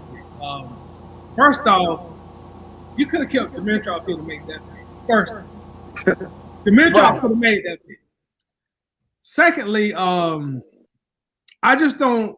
I have a hard time understanding, and I say this a lot when I go live. How many times do you allow Matt Ryan, Julio Jones, that nucleus to lose before you really put some pressure on them? You know, how many do we wait till the 4th consecutive losing season? Or are we just gonna continue? Well, this next year, our year. And I don't know what's gonna happen with Arthur Smith. I hope and I pray he's the coach to bring us to Lombardi. But people gotta understand one thing about Arthur Smith. He had Hercules running the ball. You have a type of running back who's built like that, who in today's NFL can carry the ball 30 times, 10 times a year. That makes life easier on everybody. So we truly don't know how good or bad Arthur Smith is because he had somebody like Derrick Henry. I just really felt that was the time to start the transition period away from the Matt and the Julio era. It sounds like we're already trying to get Julio out here, but that's a perfect opportunity to come in and put somebody behind Matt Ryan, to put a little pressure on him. Hey, you can't keep losing. We're not saying it's your fault, but you can't keep losing. 26 touchdowns and 11 interceptions every single year and 4,500 yards. It ain't good enough, Matt, especially when a good percentage of those yards are coming when we're already down by 10 points. We started the last 3 years, y'all, we started like 0-5, 1-5, 2-7, something like that. The wins that we got in those 7 or 9 years, they came at the ass end of the season. Back when everybody was thinking about their vacation and, you know, week 12, week 13, you know, you getting up where we playing for Dan Quinn victories.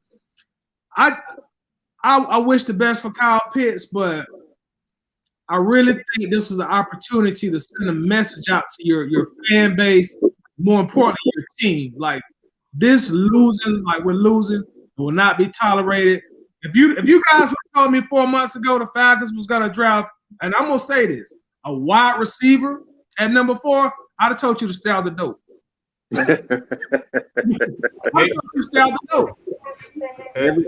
Everybody in the group is saying Pat passing on Sewell's fault.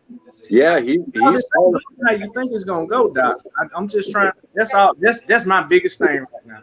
We got picks, but this ain't going how you think it's gonna go. Well, I kind of said a couple weeks ago, if Atlanta goes Pitts at 4, the draft is going to completely flip, because you're going to have Fields still out there. Cincinnati already had their quarterback, so I mean things were going to get real interesting after 4 if we pick Pitts. Now this is what you're starting to see. You're starting to see teams pick people we didn't even have projected, and guys that we thought were going to go, they're starting to fall now. So, for me, I look at it like this. The interesting thing is going to be what happens in June. If we're going to offload Julio Jones or if we're going to keep him. My whole thing when we extended Matt Ryan is, how do you get this boy back to 2016? Where he hit 13 different receivers for touchdowns. We know that's Julio Jones' Achilles heel.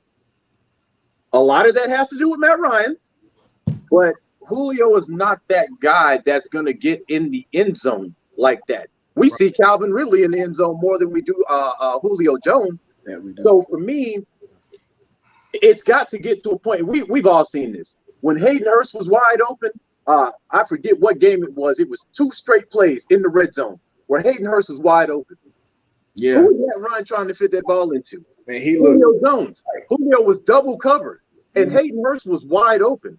So I think what Arthur Smith is trying to do is, hey, listen, Julio's going to be right here, but I'm going to make sure you have options in the middle of the field in direct proximity of where you're looking at. The next pick has to be a running back. You got to get a premium running back to go with Kyle Pitts, because now you've pretty much shown your hand. We're going offense. Get a premium running back. Get a quarterback, probably in the 3rd, and then build your defense behind that. Because I keep telling people, we went to the Super Bowl with the 27th ranked defense. I mean, come on. My problem for the last couple of years is Atlanta's offense can't stay on the field. Our offense can't put up points. In an offense-driven league, we're struggling to score 28 points. When we went to the Super Bowl, we were averaging 35 points a game. So when you can get in the end zone instead of kicking field goals like we've been doing the last couple of years, it changes what this team is able to do. So I'm not mad at the pick, man. I mean, for me, Justin Fields would have been nice, but I mean, let's be real. Justin Fields is sitting on the bench a minimum of maybe 2 years before we even get to see him. That means we got 2 drafts coming up. There might be a stud somewhere there. There might be a stud in this draft in the 3rd round. We don't know. But for me, I mean, it's hard for me to really get mad at this pick, man, when you're looking at what this guy is capable of doing in this offense. He's going to beat every matchup that you put on him. He's going to beat every matchup. I believe that. So I think that was passionate. I like your points were fantastic. I love the fact where you said it is definitely going to be advantageous to us as far as matchups concerned. But I'm still pissed off. There is nothing you can tell me that about that. And again, I'm kind of tongue in cheek, but then again, we had an opportunity. I'm telling you, Terry, Arthur, y'all are on the clock. You're on the clock because you had an opportunity to make a statement to this franchise, to make a statement to these fans. I'm sorry, y'all. Getting the best person who looked good in shorts and a t-shirt is not impressing me. We've done that before. We've done that. What does Matt need? Offensive lineman, Lindstrom, McGarry. We did that. What does Matt need? Another wide receiver, Calvin Ridley. We did that. What does Matt need? We got rid of Hooper. We need another tight end. Trade a second rounder. Get him. That's what we've done. Every single year. We've gotten worse. Every year. We've gotten worse. And again, I'm not denying that we might have the number 3 offense in the NFL. But first, I got to keep this 36-year-old from making rookie mistakes in his late 30s. I ain't trying to cut you off, but the Lions just took the boy. Put Sewell. And matter of fact, let me reset real quick, y'all, while we go on here. Thank y'all again for joining us in Atlantabirdgang. Again, we've been over between 105 and 115 folks watching at one time. We appreciate you. YouTube folks out there, Quavo, Anthony Wright, Christopher Foote, Courtney. We see y'all out there. Mark Lucas, we appreciate you joining us, brother. Tony Jackson, I see you in the house, bro. I see you out here trying to check us out and giving us some comments down here. Robert Chris, thank you, brother. We appreciate y'all. Shane coming in. The last 3 picks were Cincinnati ended up getting Chase, and Waddle went next to the Dolphins, and Penei Sewell, the great generational offensive tackle, is going to the Detroit Lions. So now Carolina is on the clock, and Carolina, who has Sam Darnold, I'm just trying to tell y'all, if Justin Fields goes to Carolina and he torches us for the next 5 to 6 years, it's going to be one. Every title of my life will be, I told y'all. Every single one. Because I'm just telling, I'm just losing my mind. I gotta get some other folks up in here. We had a couple of phone calls. Y'all listen, we're taking phone calls, but at the end of the day, I know a lot of y'all, a lot of folks call to listen to the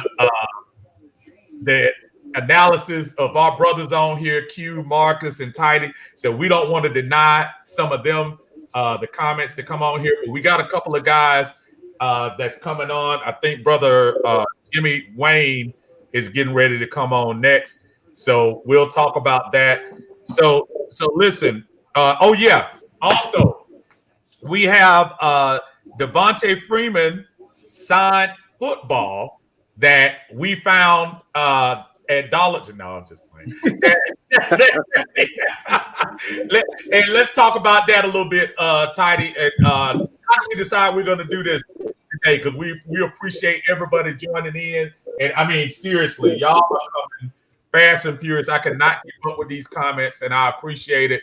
But Tidy, talk some more about that fantastic gift that was given to us. Okay, y'all, we have a authentic signed Devontae Freeman football that was donated to us by Ms. Lisa Shepard, which we thank her tremendously for. Thank you so much, Lisa. I hope you're watching. We appreciate that so much, y'all. But again, it's an authentic signed Devontae Freeman football that we would like to give away. So this is what I would like to do.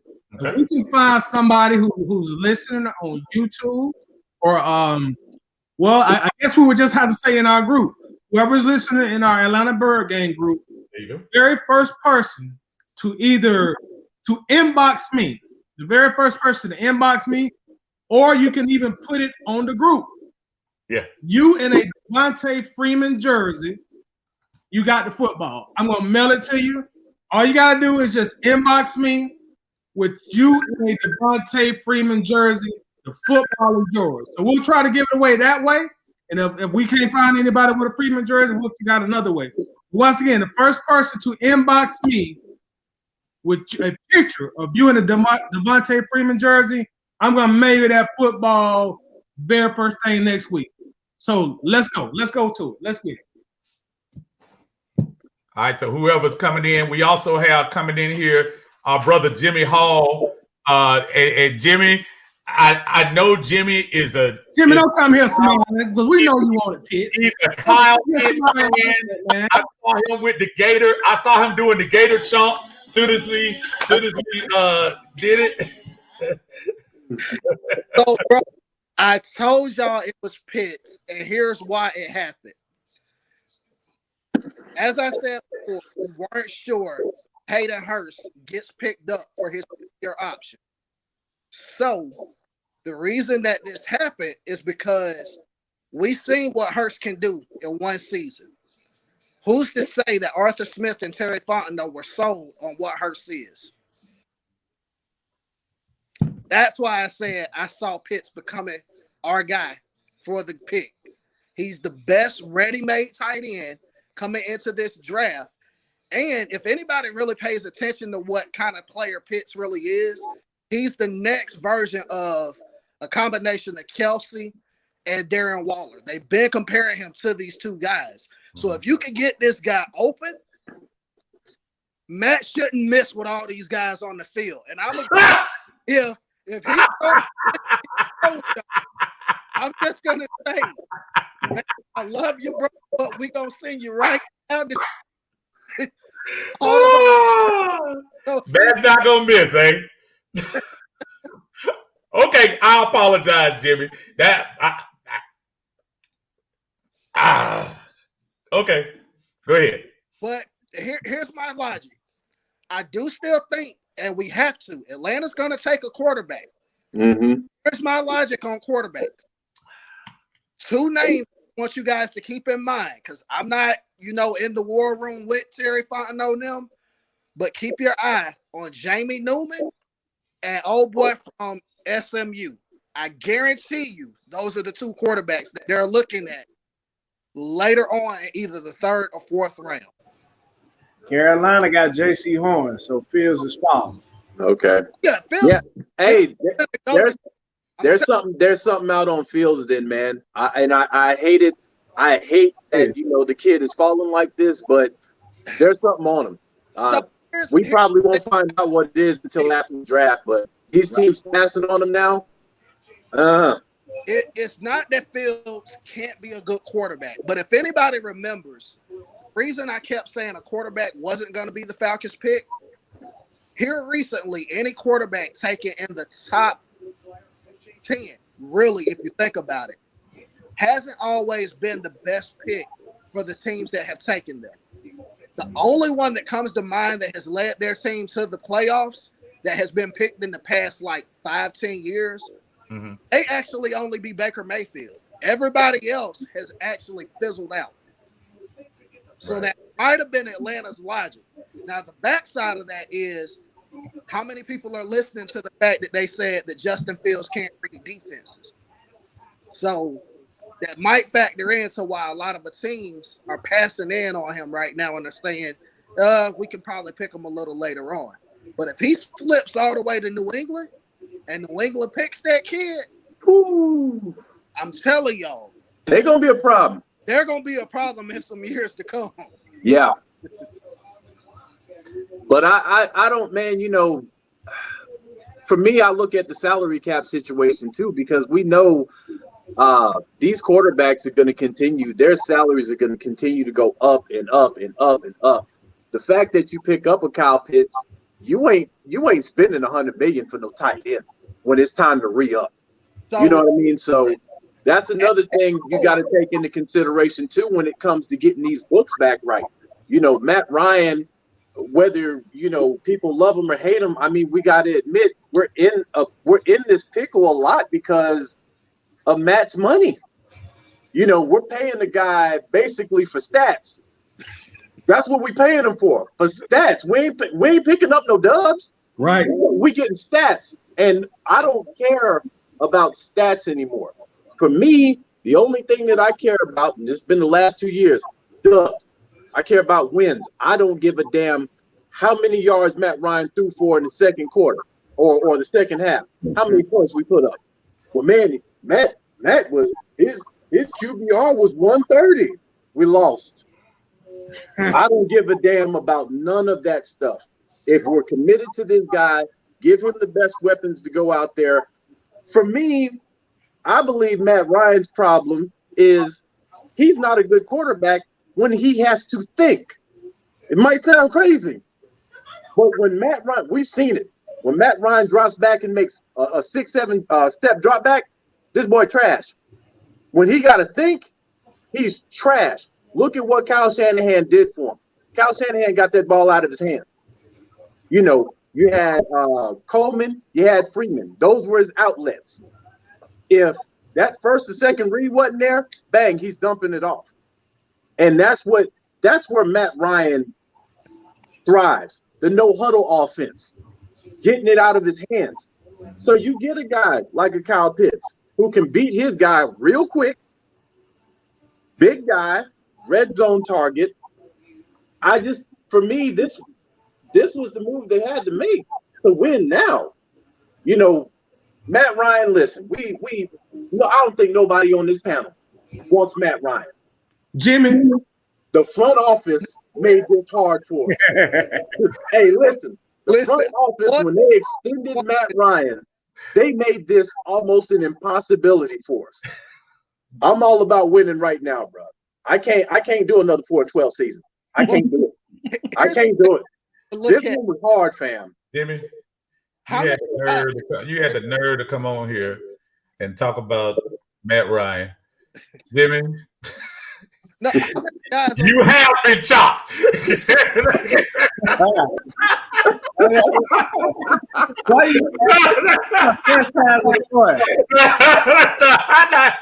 not putting up with it tonight.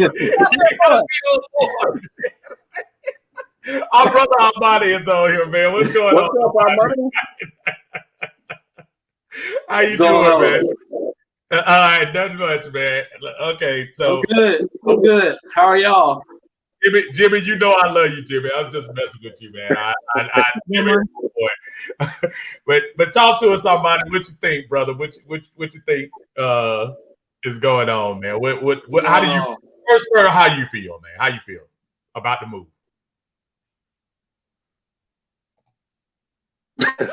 That sums up my thoughts too. Can you hear Armani? Can you hear me, brother? Can you hear me? You might need to take a break. I'm gonna tell him that. That's the look I had on my face when they said Kyle Pitts. When he just said, let me let him adjust. Let me let him adjust his mic real quick.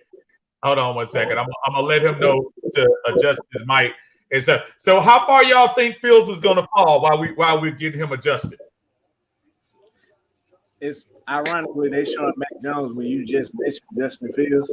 Honestly, with what Brett said, if he falls anywhere past 32 or anywhere past 30, I'll say 29.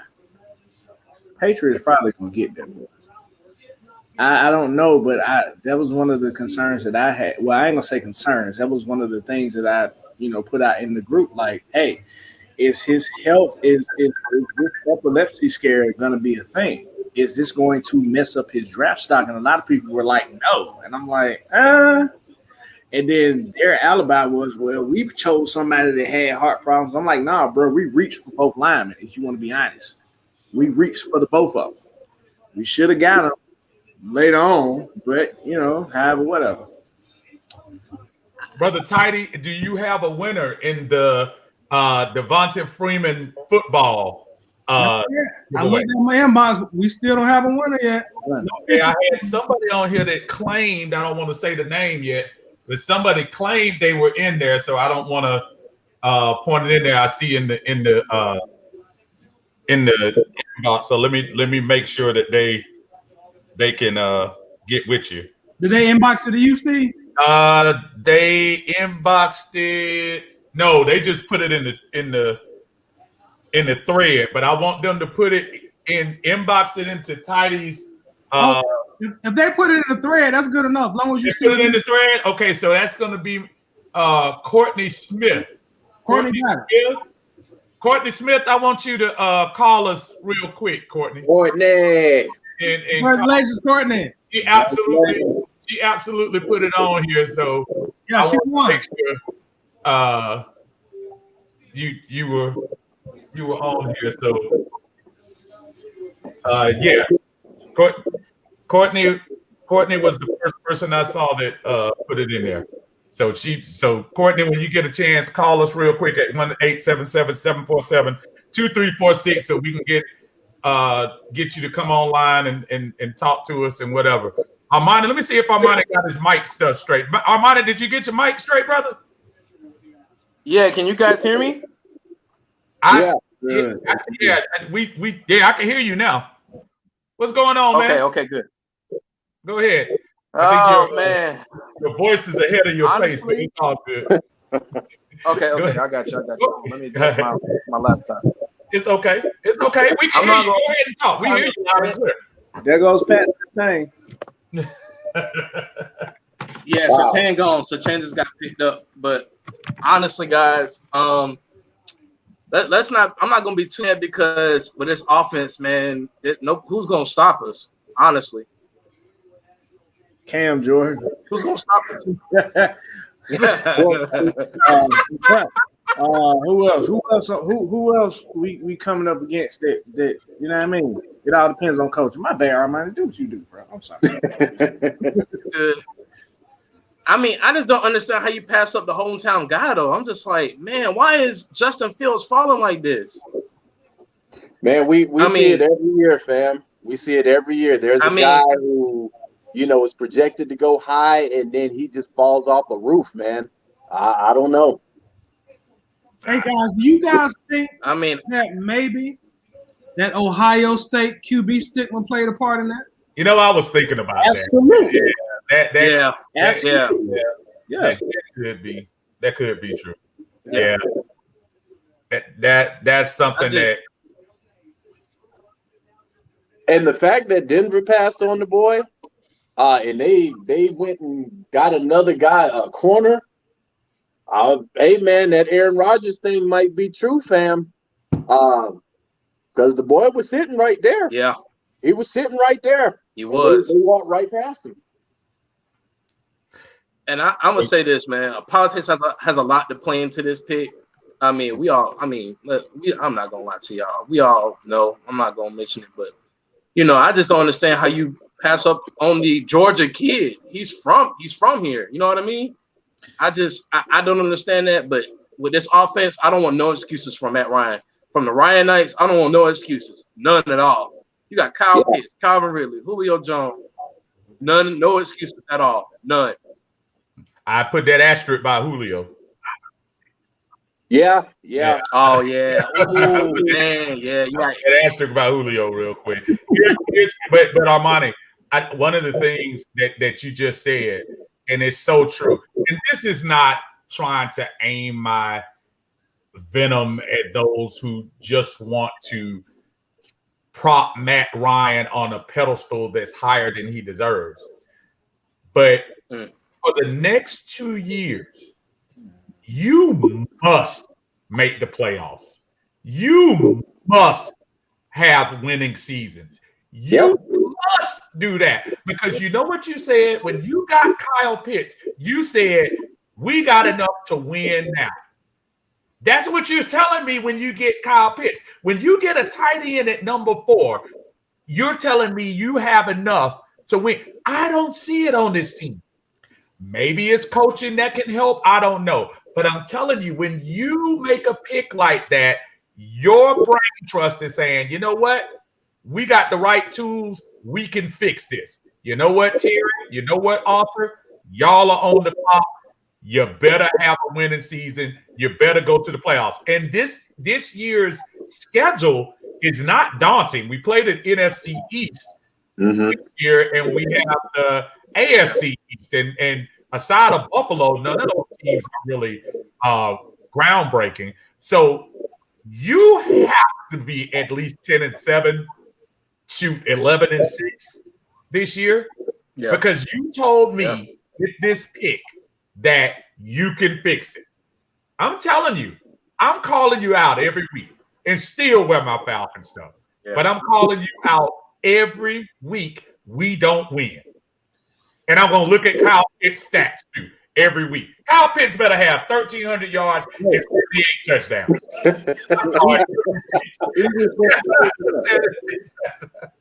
At least. Yeah. He was just straight up. Your point. Honestly, I'm gonna say this, and I'm gonna let y'all get on with the show. Oh, go ahead, bro. Go ahead, Amon. I just don't want any excuses at all.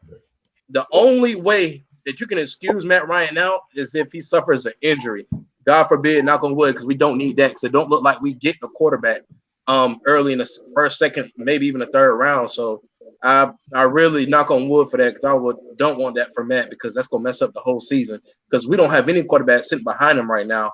So he just has this is a lot of this is more pressure for Matt Ryan, even if we got a quarterback, because if he can't produce with this is gonna tell you what you need to do for next year. Period. Right. Mm-hmm. Right. And you call it so true, man. Armani, we should have brought you on here instead of Jimmy, man. We appreciate you. I'm messing with Jimmy. Jimmy done. Thank you so much, my brother. We appreciate you, brother. We're gonna see you down the line, okay? Reset things, man. I'm just trying to tell y'all, brothers. I appreciate y'all so much. If y'all see the traffic, I don't know if y'all watching this stuff, man. We got traffic on this line, so I appreciate everybody hanging tough. Cowboys just traded their pick to the Eagles, so that's the first live trade that we've seen so far, which is interesting that you would trade with a division. That's super odd to me that you would do something like that. But I mean, so look. I'm not crazy. I know that a lot of this is, I'm just a little upset at the moment. But you are right. We have an opportunity to have a much better, because I'm telling you, with Pitts and Hurst on the field, possibly at the same time. I mean, this really could be a special offense. Now, we still, to your point, and I think Marcus, you made it. We got to get the running back has to be next. Yeah, be whether it's and let's go with that. We're gonna bring a brother in here, brother Robert. Chris, how you doing, Robert? Can you hear me, brother? Yeah, I can hear y'all good, man. I'm glad to be on the show, man. Listen, I listen to all four of you guys all the time when y'all talking Falcons football. I'm serious, man. But I'm gonna tell you about this draft pick. This will be the worst draft pick in Falcons history, and I'm gonna tell you why. It's not because Kyle Pitts won't be a great player. It's because this will not be the catalyst to lead us to where we want to be. Because I keep saying in all the Falcons chats, I tell it, it's the goal to be competitive, or it's the goal to win the Super Bowl. That's what Falcons fans really need to figure out. We got to figure out if the goal is to be competitive. Hey, you got the right guy. You're gonna be competitive. Right. But guess what? The question is, can you win a championship? I don't think so, man. Matt Ryan had 3 seasons. And let's not sit here and say, and Marcus, you talk about it all the time, man. The dude has had talent for the past, how long, Matt? 13 years he's had talent. Yeah, he's had talent. 13 years, my man has not got it done. His best year, 2016. I was listening to Ryan Clark on ESPN. Matt Ryan's best year wasn't good enough. Wasn't good enough. His 2016 best year, MVP season, wasn't good enough. Wasn't good enough. And I'm getting Tidy, you have brought this up on one of your shows. You were saying like Matt Ryan has always put up anywhere between 30 to 40 touchdowns. Is Kyle Pitts going to add an extra 10 touchdowns for Matt Ryan? I don't think so. About 3. You might, okay. So we'll say we'll go from 38. What his best year? What was that? 38 touchdowns. Best year, 38 touchdowns. So we add 3 to 38. That ain't winning no championship.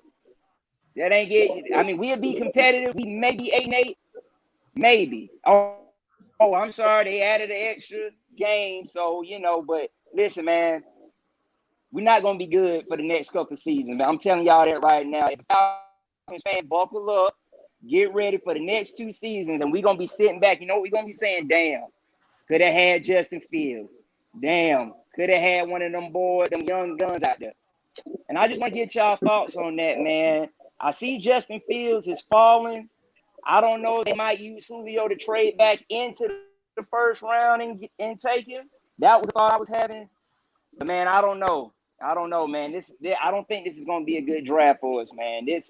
I think Arthur Smith and Terry Fontenot, man, they are going to be on a very short leash. You can't get rid of Arthur Blank because that's the owner. But them 2 guys going to be on the short leash, man. Marcus, you said it best, man. You said 2 years. I give them a year. Yeah, If you're not doing nothing in a year. Here's where I think they're thinking from an offensive perspective. If you play a 2 tight end set where you have Hayden Hurst and you have Kyle Pitts on either side, you have Julio if he's still here, and you have Calvin Ridley. You can't put 8 in the box. That makes it a lot easier for Matt Ryan because, I mean, who are you rushing at Matt Ryan? So you're going to have a dominant front 4 to beat our 4. Now, if you get a good running back with the second pick, right, he doesn't have to run into a stacked box. So actually getting Kyle Pitts, it helps Matt Ryan to a certain extent because when we didn't have a run game, what happened? Man, these teams were sitting in the house because it's like, man, listen, they're going to pass. Yeah. They can't run the ball, so they're going to pass all the time. So we're gonna send another guy at Matt Ryan. We're going to put pressure on him. Now it's at a situation if you send pressure to Matt Ryan and you miss somebody wide open. This is why I say this. But let me ask you this, though, Marcus. I'm mad.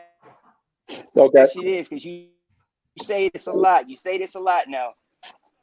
How many times do we see now we watching it on TV. Yeah. How many times you see Hayden Hurst running wide open? I mean, in the middle of the field. Now, the middle of the field is wide open with Hayden Hurst. Matt Ryan misses him every single time. And one thing that kills me with Matt, I don't personally feel like you really trust Calvin Ridley all that much because when Calvin Ridley has the one-on-one coverage, that boy can eat, man. And Matt Ryan don't look his way enough.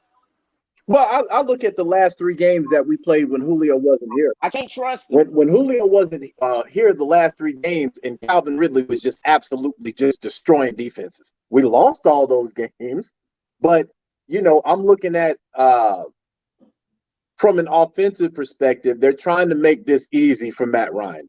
If Matt Ryan can't win with this roster, then next year you know where we got to go. Ain't no ifs, ands, or buts about it. Whatever quarterback that we get from this draft, that's where you're leaning to. And this actually would make Matt Ryan's stock drop. Because who's going to want him? Like, bro, you had all these weapons and you couldn't win 8 games? You can't even put it on the defense anymore. You got all these weapons and you can't win 8 games, bro.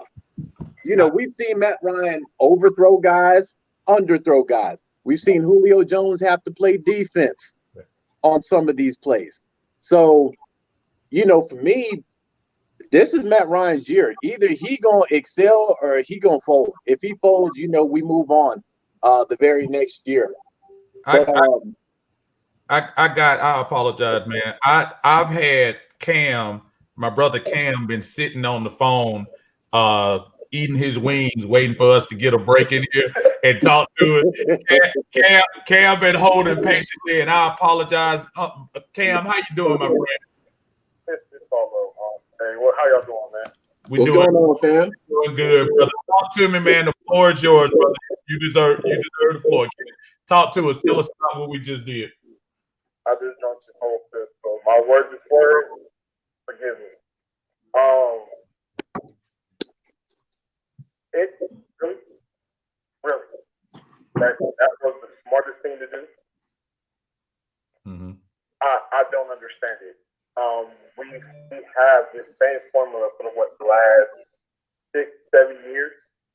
If that was if we could have went and got DK Metcalf back in 2008, I want to say. Right. If that's the case, we could have got DK instead of going off the lineman with the first 2 picks. We know Matt is falling off the cliff. We see it. have four arguably is the best quarterback that we've seen in a while. And you decide to pass on Justin Fields again, a hometown kid who has the talent and he can make the throw. He's mobile he can move in a box. He doesn't have to run, but he can extend a play to get a receiver open. And you go get a tight end, knowing that Matt loves to turn down one receiver. He has one read, that's it. One. He takes his read and he goes down. Because he doesn't know how to scan the field anymore. He hasn't been able to scan the field since he was at Boston College. He's the same player in college. And we've had it for being about almost the same age by a couple days. And this man has not progressed as a quarterback. But we went right into what? To fail? Most regimes come in to change the standing of the field of the franchise. This regime came in and they're keeping the status quo. Nothing has changed. So you're saying that you haven't seen any improvement out of Matt Ryan since the MVP season? No, none.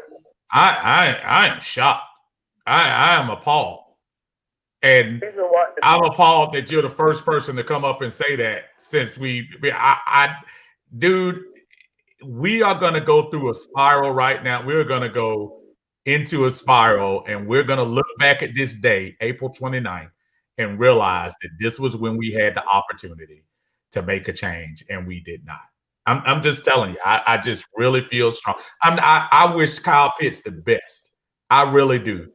But folks, if y'all are watching the passes, if you're watching the decision making, if you're watching the mechanics of our quarterback, you can talk about matchup, you can talk about red zone all you want. But in order for Kyle Pitts to get in the red zone and catch the ball, the quarterback has to be competent enough to get it there. And over the last 3 years, I'm sorry, y'all, empty yards aside, Matt Ryan has not done the job. I mean, we can all listen. I don't think nobody's arguing that. We've all made videos about it. I damn sure y'all know I've been battling these Ryan Knights for 2 years now. I mean, straight up, it's like 300. I've been out here on the battlefield and ain't nothing but Ryan Knights been coming at. I mean, they come at me in my inbox. You don't know what the hell you're talking about. Blah blah blah. D. So I know. I just think when they extended Matt Ryan, they hogtied us. You didn't have to extend him, but you extended him. I think the minute they did that, they pretty much put us and Matt Ryan in handcuffs. And they said for the next 2 years, this is going to be your guy. You know, I was against it when they did it, but part of being a Falcons fan, man, is listen, get on the roller coaster ride, strap up. That's true. And we about to go up and down and up and down. Hopefully, when we get off this damn ride, we're in the playoffs. But I'm dizzy, Marcus. I'm dizzy. Hey, but I'm telling you, Steve, I'm with you 100%. With this pick, they went and picked Kyle Pitts. They better make the playoffs. They better make the playoffs. I agree. If they don't, bruh, it all hell gonna break loose. I'm telling you that right now. Matt Ryan better, if we don't make the playoffs, Matt Ryan better not throw a pass next year. He better not throw a pass because, again, we see these weapons. We got a head coach coming in. He's got tight end experience. The next guy they need, they better pick a running back. Now, if Justin Fields is still sitting there when it's our time to come around to pick again, and you pass on him, oh, well, never mind. He's gone. He just went. Yeah, he's gone. Hey, I kind of felt Chicago was going to go that route. No, because it's always that team that you're not thinking about. But they need a quarterback, though. They need somebody. Hey, but you know what, though? How many quarterbacks has Chicago went through over the last 10 years? I'm not saying that it's going to be all right. I'm just saying that it's the team that you never think about. Yeah. I forgot all about the Bears. It wasn't until they traded up that I was like, oh, shoot, wait a minute. They ain't got nobody. Well, for me, they better not start that boy on day one because they still got a lot of things that they need to do on that team. Good pickup. Yeah, but they'll rally behind him though. Yeah, but I've seen Chicago pick up quarterbacks, man, and these guys just absolutely get murdered. Their track record, they're going to rally behind him like they did for Trubisky. So, fellas, if y'all notice on the screen, y'all got Brother Jaqual here. What's going on, Jaqual? Hanging out with us, fam. Jaqual, what's going on, brother? Just been listening. Uh-oh. So what do you think about the pick, brother? Talk to us.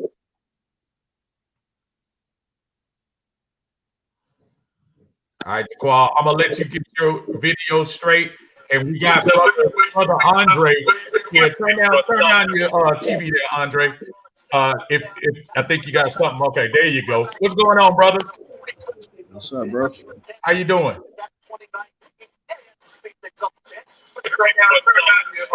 Yeah, I'll tell you right now. When y'all, yeah, what's going on, brother? You got something in your background. Yeah, there you go. I can't hear y'all though. That sounded like the noise outside my house for people trying to get at me for talking about. I can't hear. No sound. You can't hear me? We can hear you. No sound. We hear you loud and clear. We hear you loud and clear. Hold on. Okay. There you go. You good? He's still saying no sound. He may need to quit. All right. So yeah, all right. Yeah, I just saw your mute. You're doing it yourself. You're doing a little self-mute thing. So what's up, there you go. man? There you go. Right. Okay. I'm gonna let you. You good? You're doing it. There you go. All right, Coach. I'm gonna let you get your stuff together over there. We're gonna see if we can get Jaqual back on here. Jaqual, Jaqual left the total. He left totally. All right, while we waiting on both of them, we're gonna take a call. Caller, how you doing? This is Steve. This is Marcus. This is Q. This is Tidy. How you doing, man? Hey, Steve, what's going on? This David, man. David, how you doing, brother David? What's going on? Okay, to Uncle Smith and Ted Fontenot, really do.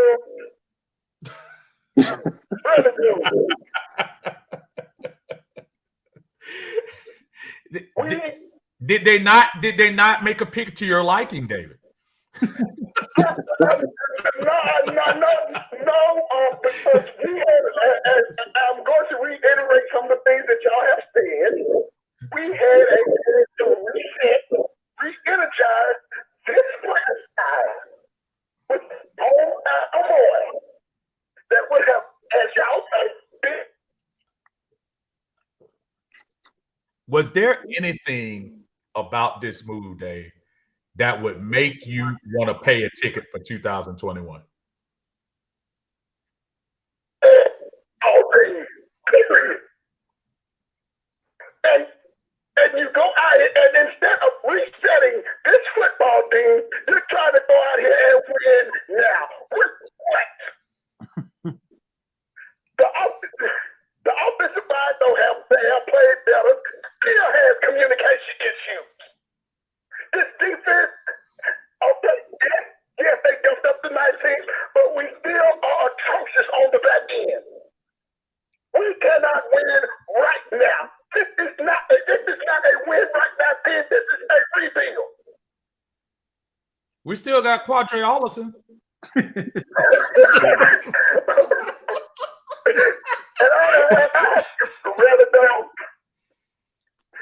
The frustration that I hear David talking about, and I'm sorry, y'all, and I know it seemed like I'm trying to dominate with negativity, and it's not about negativity. You know what it is?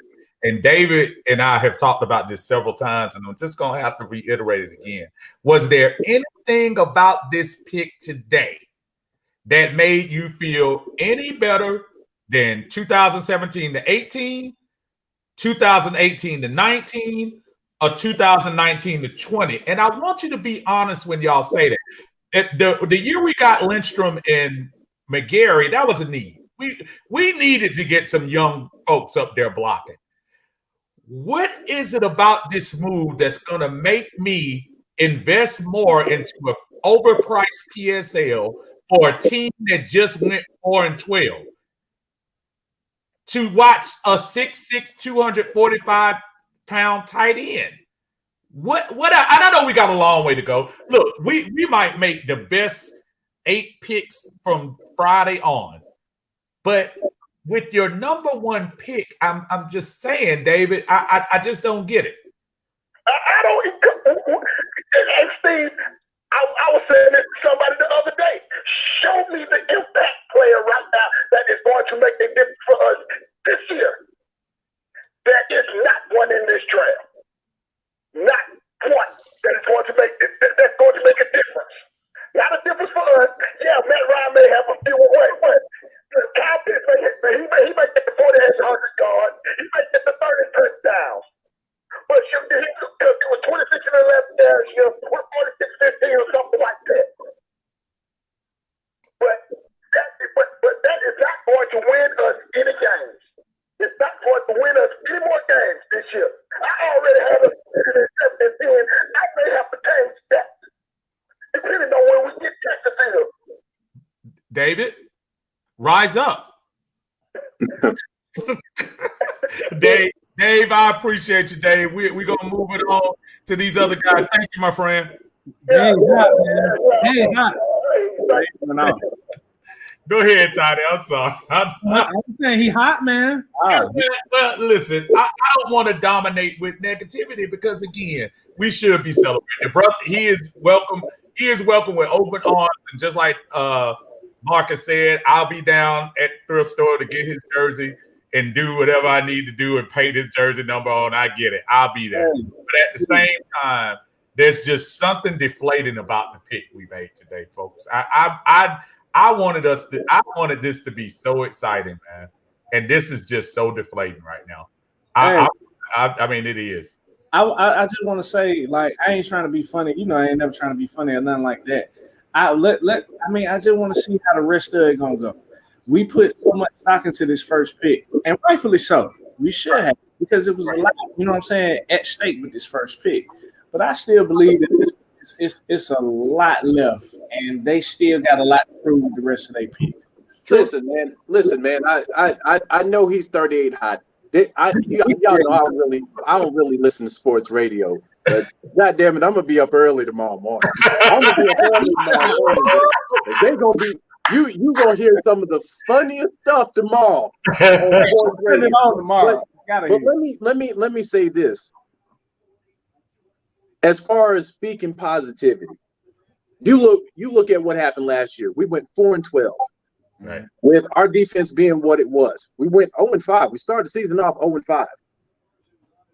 8 of those games, we lost. We were there. We lost. 0 for 8 in game-winning drives. We had 3 games where we had a 99% chance of winning. Bare minimum, Atlanta should have won 8 games last year, being what we were last year, where people want to talk about the defense was trash, offensive line was trash, coach was trash. Bare minimum, we should have won 8 games. Right on the head. Hit them right on the head. That for me is an outlier. I don't think Arthur Smith and Terry Fontenot are gonna. Man, listen. Let's just keep it raw right quick. Dan Quinn was terrible as a head coach. He's terrible as a head coach. Sure. And a lot of those games we lost were due to coaching. We lost the Super Bowl due to damn coaching. Yep. Right. So I mean, when I look at it and I'm trying to be positive, I'm like, if we would have won half of the 8 games that we lost in game-winning drives, that's our 8 wins right there. We would have ended 8-8. So I look at that from that perspective. If Julio Jones stays with us in I've been talking 2 tight end sets for 3 years now. We finally got an opportunity for that now. That's going to shut down a defense can't stack 8 in the box family.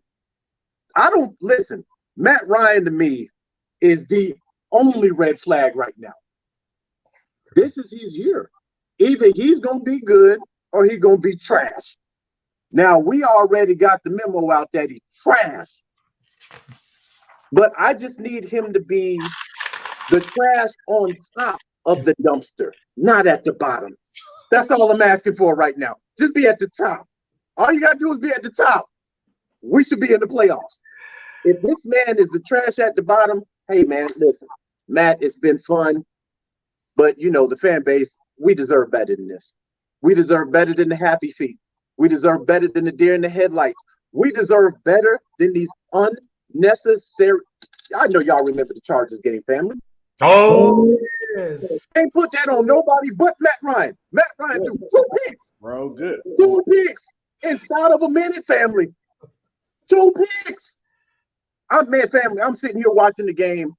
I was so upset, I couldn't even get upset. I was just on the couch and I'm shaking my head like, bro, you got to be kidding me. You got to be kidding me. Matt Ryan just single-handedly pissed this game away. That game, I think, was one of those games where we had a 99% chance of winning. So if you cut out all of this stuff, this team might be deadly next year. But again, it falls on Matt Ryan now because Julio Jones, top flight receiver. Calvin Ridley is getting there. He's already a good receiver. Hayden Hurst, if Matt Ryan was looking for him, or Dirk Cutter actually called plays meant for him, he might have been top flight. We drafted a guy who all consensus say he's a generational talent. Now we need a running back. So I look at this from a different perspective. We suffered 4-12. I don't think that's going to happen again this year. I don't think that's going to happen. If it does, y'all can come at my head. I'll take the hits. If we go 4-12 next year, fam, I'm gonna do a live. I ain't gonna say nothing. I'm just gonna invite people in to give me my lumps, family, and I'm just gonna take it. But I don't think we going 4-12 next year. Brother Andre, I'm gonna let you sneak in there, brother. You finally up there, man. Sorry about the technical difficulty. Well, I apologize. That was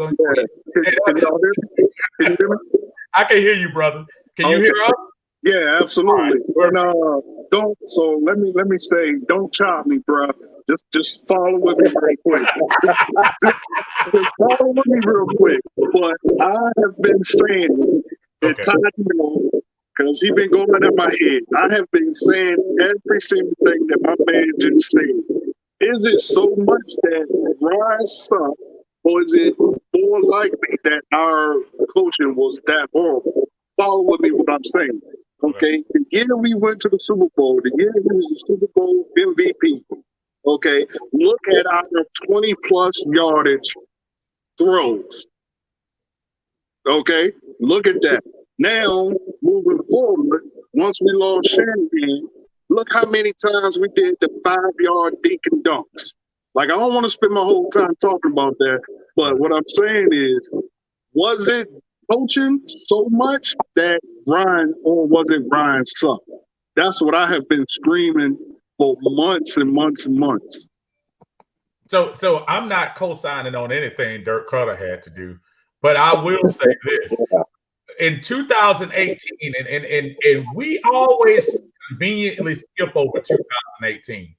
2015 is great as the great Kyle Shanahan came in. He struggled with that first year. Right. First year. 2016. He left. Sark came in. Now Sark had he had to come behind a history-making offense. And he struggled in 2017. And I would dare say if he had 60% of 2016, we probably would have won the Super Bowl, but that's not here or there. Right. In 2018, Sark actually ran a really good offense. Go back and look. We actually did a pretty good job putting points up. That was the year we lost everybody on defense in the first 4 games that year. So while, yeah, I want to put a little emphasis on the coaching, but I just go back to Marcus's recollection of that Chargers game last year and how everybody has those kind of games, brother Andre. But yeah, absolutely. But I've just seen that too much, and that clutch gene that Matt had, and Matt had a clutch gene those first 5 years. Matt would come back for some jump that I had no. I think about the Chicago play. That's how he got his nickname. That's how he got Matty Ice. Absolutely. The Seattle game, just when is the last? Keep it real. When is the last time Matt has clutched his way to a win for us? I'll wait. Again, and I don't want to turn this into and I hate that nickname Ryan Knights. I don't want to turn this into like a Ryan Love fest. But again, I believe it was the last time we had some good coaching, because specifically the last 3 years, we have been a 5-yard dink and dunk team. True. Like, period. Like, we don't throw down the field whatsoever. And a lot of that is because Matt Ryan's running for his life, so he just throws the ball.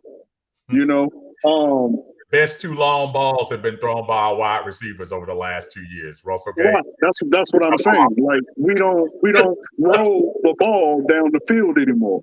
Right. But hold that thought 1 second. Okay. Hold that thought 1 second, Andre. And the only reason I'm breaking you up is because our contest winner is on the line right now. How you doing, Courtney? I'm good, Steve. How you doing? I'm doing just fine. You are the winner of I signed autograph Devontae Freeman football. I'm gonna let Tidy. Congratulations, great job. Yeah. Good job. And what I want you to do, if you can inbox me or inbox Tidy for me, and give him your information, and he can get that, get that to you. But before we do that, Courtney, tell us what you think about today. What do you think about the pick? You know what? From a female perspective, what you haven't seen or heard yet, I wasn't shocked. I don't agree with it per se. I think we need a QB. Honestly, Who are you wanting to get, Courtney? I didn't know if I wanted to go here with you or not, but I thought Lance was going to be the better. Oh, Lance. Okay.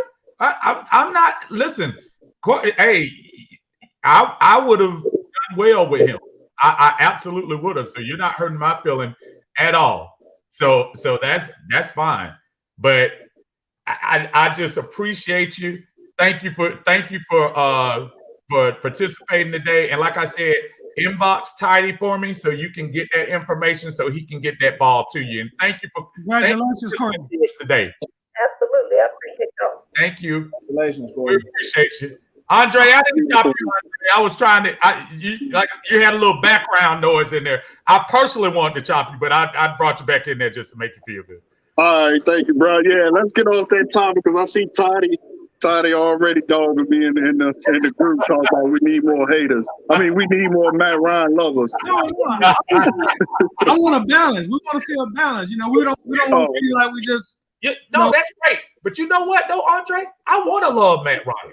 Yeah. I honestly want, dude, there is nobody in the last 10 years that I would want to support, but he hadn't given me a reason to support him lately. And I know, coaching aside, he really hasn't. That's the only problem. Rashawn Slater, that offensive lineman, is going to the Chargers at number 13 as we're going on into tonight. So could I just say one quick thing before you let me go? Go ahead, brother. All right. So as far as this draft goes, I know y'all are, I wouldn't say upset, but you would have liked to have seen a better outcome. Me personally, like I said when I called in, I truly didn't want to see a quarterback in the first round because that comes with so much pressure. And on top of that, like the ratio of Hall of Fame quarterbacks that come in at top 5 is slim to none. Like I really do want to shore up our holes and then get a quarterback later on in the rounds. Now, Pitts, I mean, if he's the best on the board, you got to get him. But you know, I scream defense all day. Me personally, I would have liked to have seen the best defensive linebacker or defensive back on the board. Me personally, if I was the GM, you know, I probably would have went with the absolute best defensive back on the board, provided, you know, he was the same caliber of a player like a Pitts.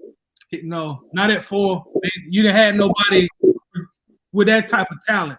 If you don't be a quarterback, that's what I said. Like, if you had to take the best on the board. Now, if there was a defensive player with the same caliber as Pitts, then yeah, that's what I would have picked. But Pitts is Pitts, so you got to take him.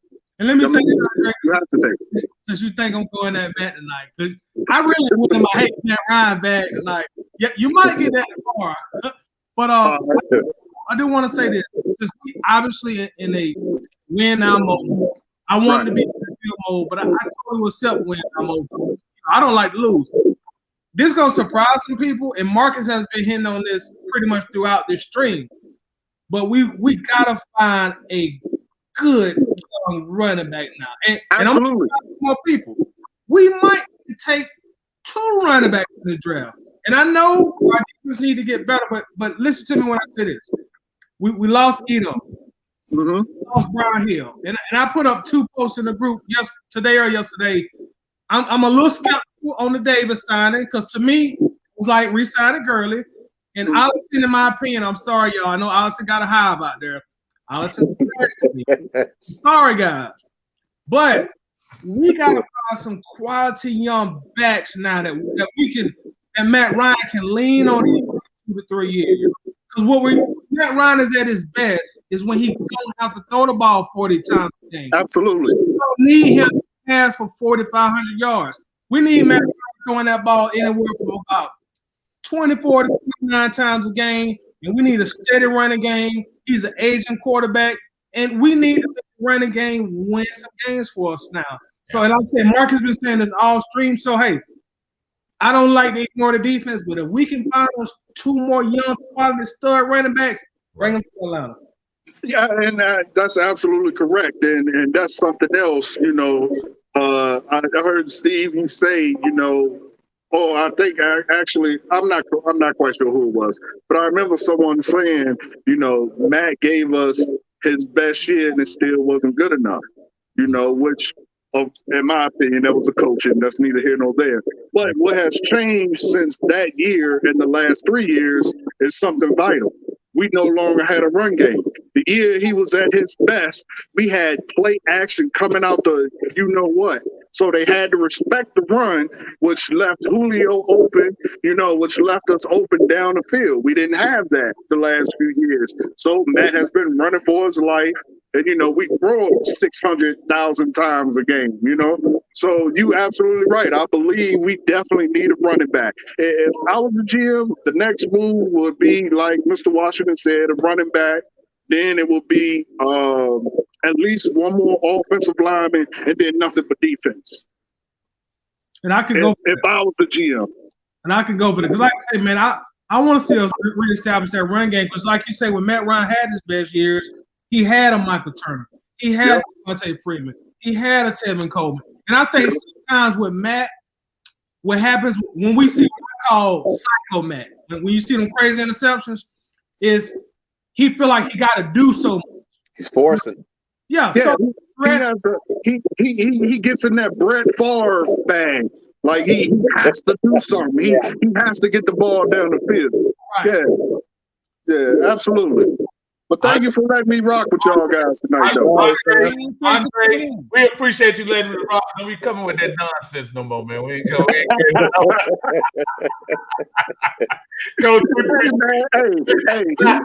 he my quarterback till the wheels fall off, and I'm gonna ride with him. Trey, you know I'm messing with you, brother. You come on here anytime, brother. We appreciate you tonight, man. All right, we got a caller on here. Caller, how you doing? Identify yourself. Thanks for joining us tonight. Man, it's y'all Stream King, Sean. What's going on, Sean? How you doing, Sean? What's going on, Bubba? What's up, Sean? What's up, Uncle Steve? What's up, Mighty? What's up, Quintez? I know Nick is gone. And what's up? Yeah, Nick about to get fired, man. I'm about to tell. I need to make sure. Man. Nah, I'm just playing. Hey man, Nick say he the boss. Nick is the boss. Nick made that clear too. Hey, we're like, hey man, you better get off break. Nick said, hey, man, I'll run this thing. You ain't find the ball. I'm the ball. Talk to me, Sean. What you think, brother? What you think, man? First and foremost, I want to apologize that I stepped on y'all live for a second so I can show my reaction. I was live for a second. I crushed the beer can on my head and everything, man. And so I hear you, brother. But I want to say this. Kyle Pitts cannot make mistakes. Everything he do must be generational. I'm trying to tell you. Even if he slips on the route, it must be the most generational slip ever. If he runs the wrong route, it must be the most generational wrong route ran ever. The not let us. Matt Ryan is not. I'm predicting Matt Ryan won't even have a single. Well, nobody will criticize that this year. It's going to be all on Kyle Pitts, and it's going to be very unfair for the man coming in. Right. But we didn't need them. Everybody said the defense up. If we would have went too well, Surtain, Hard, any of them, I would have been mad still because I want to get a QB for the next part of our franchise future. But I could understand that the defense was iffy. We couldn't depend on them. And the short defense would have made sense. But what do? What Falcons always do. We F up. We F up. Right. What do? F up. Hey, let me tell you what's gonna happen tomorrow, fam. Let me interject right here.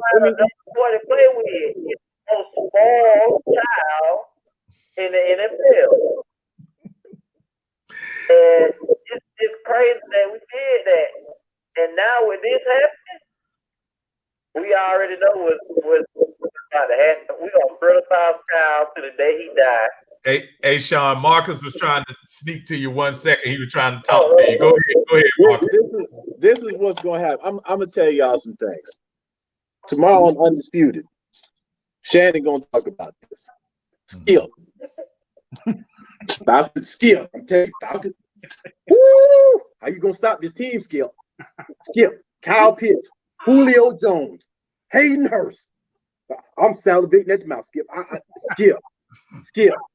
These boys going to be a problem, Skip. Matt Ryan is going to have the year of his life. Because I'm telling you, Skip, they don't make playoffs this year. There's going to be a damn riot in Georgia, Skip. Man, that's what you're going to hear. Sports radio, you're going to hear people go nuts because Justin Fields, we didn't get him. However, we saw Justin Fields get picked, it was past 10? So there were teams that skipped right past Justin Fields. I get what everybody's saying, man, but I mean, let's just be real here. Justin Fields ain't starting next year. Justin Fields might, if Matt Ryan has a good season, Justin Fields probably ain't starting in 2022. So you're talking about 3 years from now before you see this boy. I'm ready to win now, fam. So if we can get Kyle Pitts, one thing we know for damn sure, Kyle Pitts gonna be starting next year. So we get to see him immediately. So that's what I'm looking at, and I think Terry Fontenot and Arthur Smith, they probably had to sit there and wrestle with that, man. Listen, we like this kid, but we didn't come in here to wait on a guy to play. We've already committed to Matt Ryan. I saw somebody in the chat say if they extend Grady Jarrett, they can hit the cap, which they probably already talked to Grady on this. Julio wasn't about to extend. He wasn't about to do none of that. Mac Jones to New England, y'all. Mac Jones to New England. Mac Jones to New England. 15. Mac Jones. Oh, I thought he went to the Jets. New England. Oh, Mac Jones. Mac Jones. You did that. I did remember you saying Mac Jones. You did, Corey. I remember you saying Mac. Now, look at this move right here and pay attention to this right here. Look how he walking. Yeah. You know what's up. Cam ain't starting this year. Cam somewhere punching the air. Cam somewhere punching the air. Cam not starting this year, y'all. Matter of fact, you need that third quarter. Since we got has-beens here, we can get the 2015 and 16 MVPs here in Atlanta and just bring them on back. That's an interesting move right there, bro. Cam is not going to see the field this year. But notice we had 16 right now, and a running back hasn't been off the board yet. That's true. No running back. No running back. Edmund is still out there. Najee is still out there. Javonte. And my little secret, y'all, that Trey Sermon, man, don't sleep on Trey Sermon. Nobody's mentioning him. He flipped out. I don't know why Trey stop and now he's following. I have no idea, Sean, and I'm gonna let you roll because your volume is catching in on here. Thank you, brother. We appreciate you, man. Salute, Sean. Peace out. Yeah.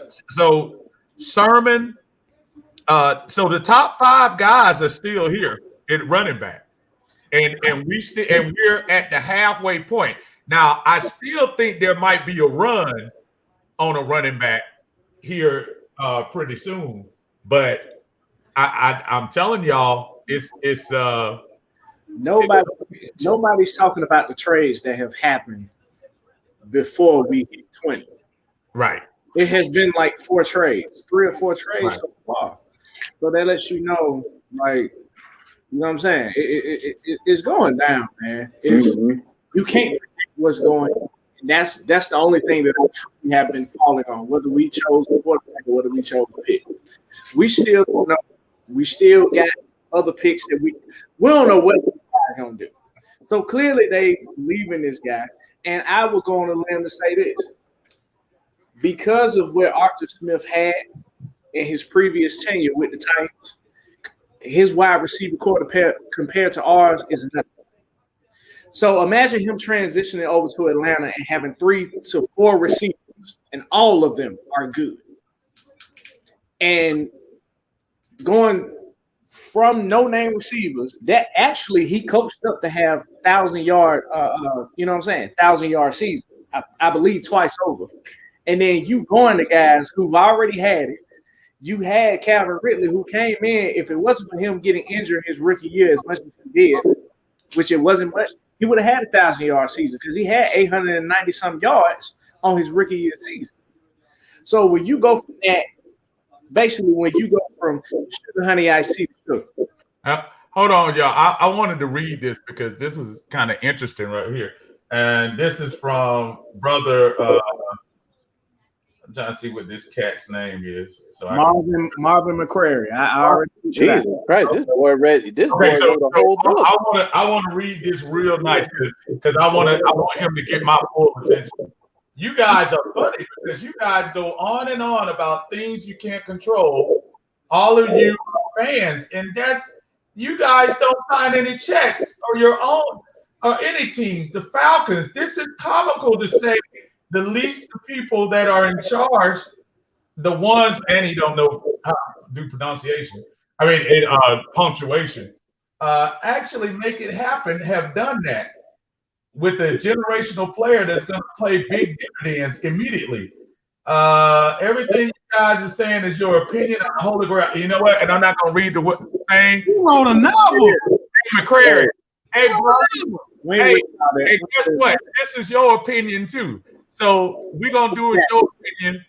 What I get it out. You have to send that to a publisher. And just, I was trying to say, and look, and my thing is the mere fact that you took the whole time to write that soliloquy and put it on paper. I'm like, bruh, You got a lot of time on your hands. Hey, y'all know how I do when I get stuff like this on my lives all the time. Hey man, either call in or Exactly. hop in. Yeah, You call in, listen. genius. If you, I mean, please come in and tell me you want to join the line. I mean, my thing is, dude, if you want to ride, look at it in the chat. Look at it in the chat. He said, because all your negative yapping is just irritating. Y'all be talking like y'all running something, please. You know what? You're absolutely right. We are running this. We're running this live right now. So if you don't like it, you can leave, and we'll let the other 100+ people who are on here. You probably start writing that when the draft. So please, take that writing to Barnes and Nobles and start your own novel. Amazon books, brother. You get your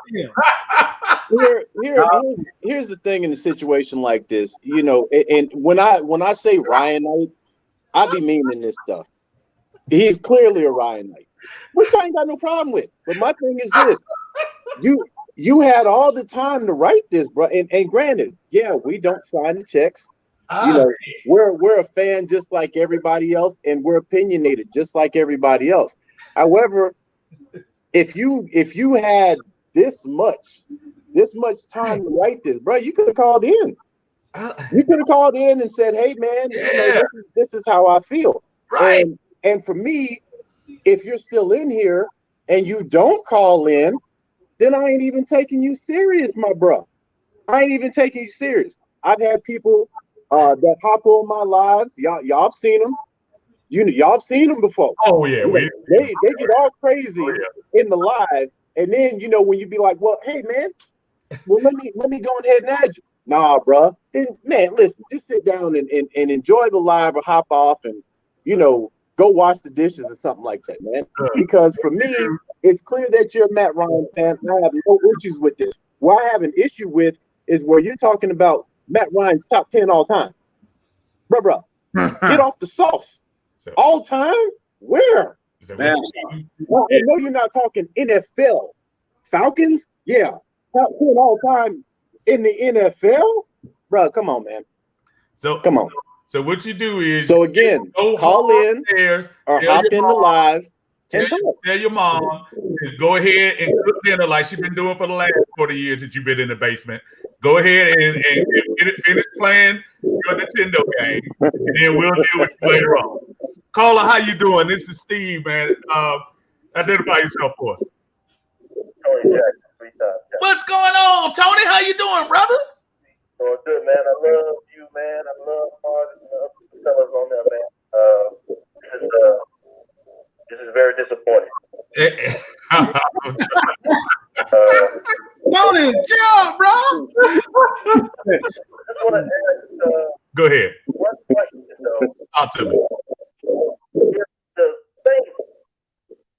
If the Saints, who was terrible at one time, can at least figure it out for 1 year how to win a Super Bowl championship, why can't if the Tampa Bay Buccaneers, who was absolutely horrible, figure it out for 2 seasons to win a championship twice, why can't the Falcons in 55 years just figure it out one time? That's all I want to know. Get one? Jewel City of the South can't get one in over half a century? I only wanted one. Then you guys got the answer, but I don't have no answer. Listen, Tony, we were hoping you were gonna call with the answer. We're still looking for the answer. Man, please tell me they can figure it out. My thing is, Tampa Bay rolled the dice. Rolled the dice. Yeah, they did. We thought Brady was done. I thought he was done. But they put their nuts on the table and say, "Come on, chop them off." Yeah. If you're going to chop them off, we're going to get this chip. Falcons ain't rolled the dice on nothing. Tony, last year I sat here and I don't know if y'all remember, I sat here and said that was the worst move ever. I said Tampa would be 8-8 at best because they were getting a lot. When is the last time before last year that you ever saw a free agent team put together in football, not basketball. It's different in basketball. When's the last time you saw a free agent team put together and win? You haven't. But you got like an all-star team. But that was an all-star team. That's an all-star team. And then they signed AB this week. Did they just they signed him earlier today to a 1-year deal. I think it was like $6.5 million. So they got everybody coming back pretty much. So how did they figure it out? I don't understand. Well, they had money first. First off, they had the money to do it. That's true. You know, secondly, before Tom Brady got there, their defense was already there. Now, listen, let's act like Tom Brady did. Tom Brady didn't go to the Jets. He went to a team that already had Mike Evans, that already had Godwin, that already had pieces on defense. And then they went and got Gronkowski. They went and got Antonio Brown. They went and got Leonard Fournette, who had a couple of good runs in the playoffs. They went and got pieces, but they had money. You know, and that comes from being trash for like a decade. When you garbage for a decade, yeah, you should be sitting on some money. So I mean, Tom Brady knew what he was doing when he went to Tampa Bay. We ain't even got one. Not one. We should have had one in 16, man. We should have had one in 16. And 2012. Tony, yeah. I appreciate you, brother. Thank you so much for joining us on here tonight, brother. Appreciate it, Tony. Thank you, man. Yeah, I mean, look, we're at a point now again when you see other teams, you know, make. Hey, hold on for a second. Hey, Marvin, man, listen, man, come on and call in, man. Come on and call in, man. You sitting here talking about Matt Ryan's 9 all-time in the NFL. Come on and call in, fam. I'm like, come on, yeah. I don't be for the chat room, fam. You gotta put your voice in here. Hold on. He number 9 all time as far as what? Yards? Please don't tell me you about to come up here and talk about yards. See, because now he's talking stats. And y'all, man, I don't care about stats. You coming on 3 losing seasons, and you want to sit here and talk about Matt Ryan is top 9 all time? Please, Marvin, please. I can probably give you 9 quarterbacks in the league right now that are better than Matt Ryan. And you talking about 9th all time. Come on, bro. Come on, bro. I wanna absolutely. Please call, man. 1-877. He's in the league. We need to talk to him face. Yeah, I mean, brother, come look. Send me a quick request, man. I want to talk to you on. We want to talk to you face to face because look, I'm gonna tell you what I'm not gonna do. I'm not gonna hang up on you immediately, and I'm gonna let you go ahead and get your point out. But come on, man. I mean, come on, talk to us, man. And come talk, because I'm trying to figure out what is that number 9 in yards got us in the last 13 years. I mean, I just really want to know. And listen, man, people be thinking I'm crazy when I be calling people Ryanites, man. People be thinking I'm crazy. Man, I deal with these guys in my inbox all the time, man. They want to throw out stats, and I'm like, where were we at last year in the playoffs? We were sitting at the house. We were sitting at the house midway through the season. Right. Playoffs, we were sitting at the house midway through the season. Hey, so Dave, I don't care about 9th all time. And, man, that's even more embarrassing. You 9th all time in yards, but you sitting at the house come playoff time. But then we're seeing teams with trash quarterbacks. They were setting up vacation for January. You can miss me with that one. You can miss me with that one. They were taking beaches sandals vacation in January. Man, we was talking about what week 6, week 7? At least. That's what people don't talk about. If he's number 9, we've been waiting on this draft since week 8. Number 9 in attempts. He's number 9 in attempts. I mean, you number 9 in the NFL history of attempts.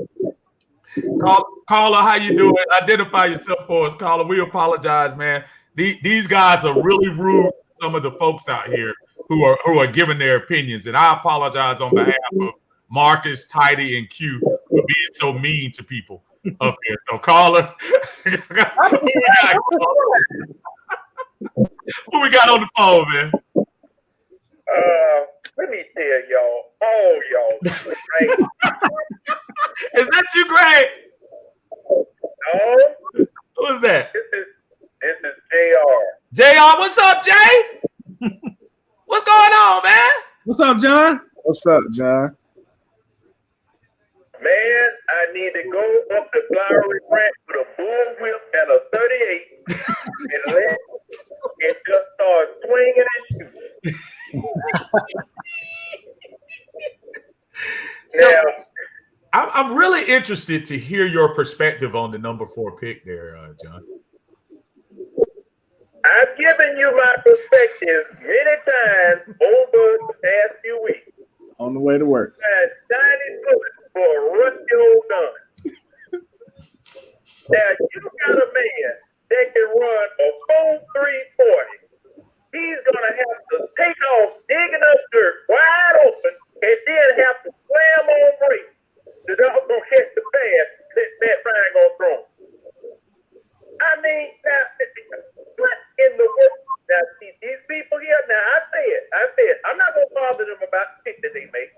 I'm not going to bother them about the selection that they made because this is going to be their legacy. You know, this is their time. All right? Now, if that's what you guys want to do, fine. But get ready to catch this fade.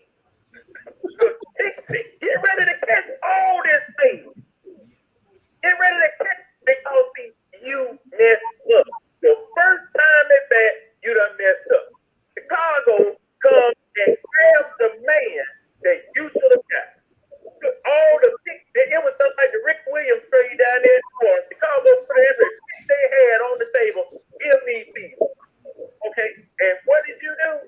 You hit your wagon to a falling star. That started failed, dug, burn up, and everything.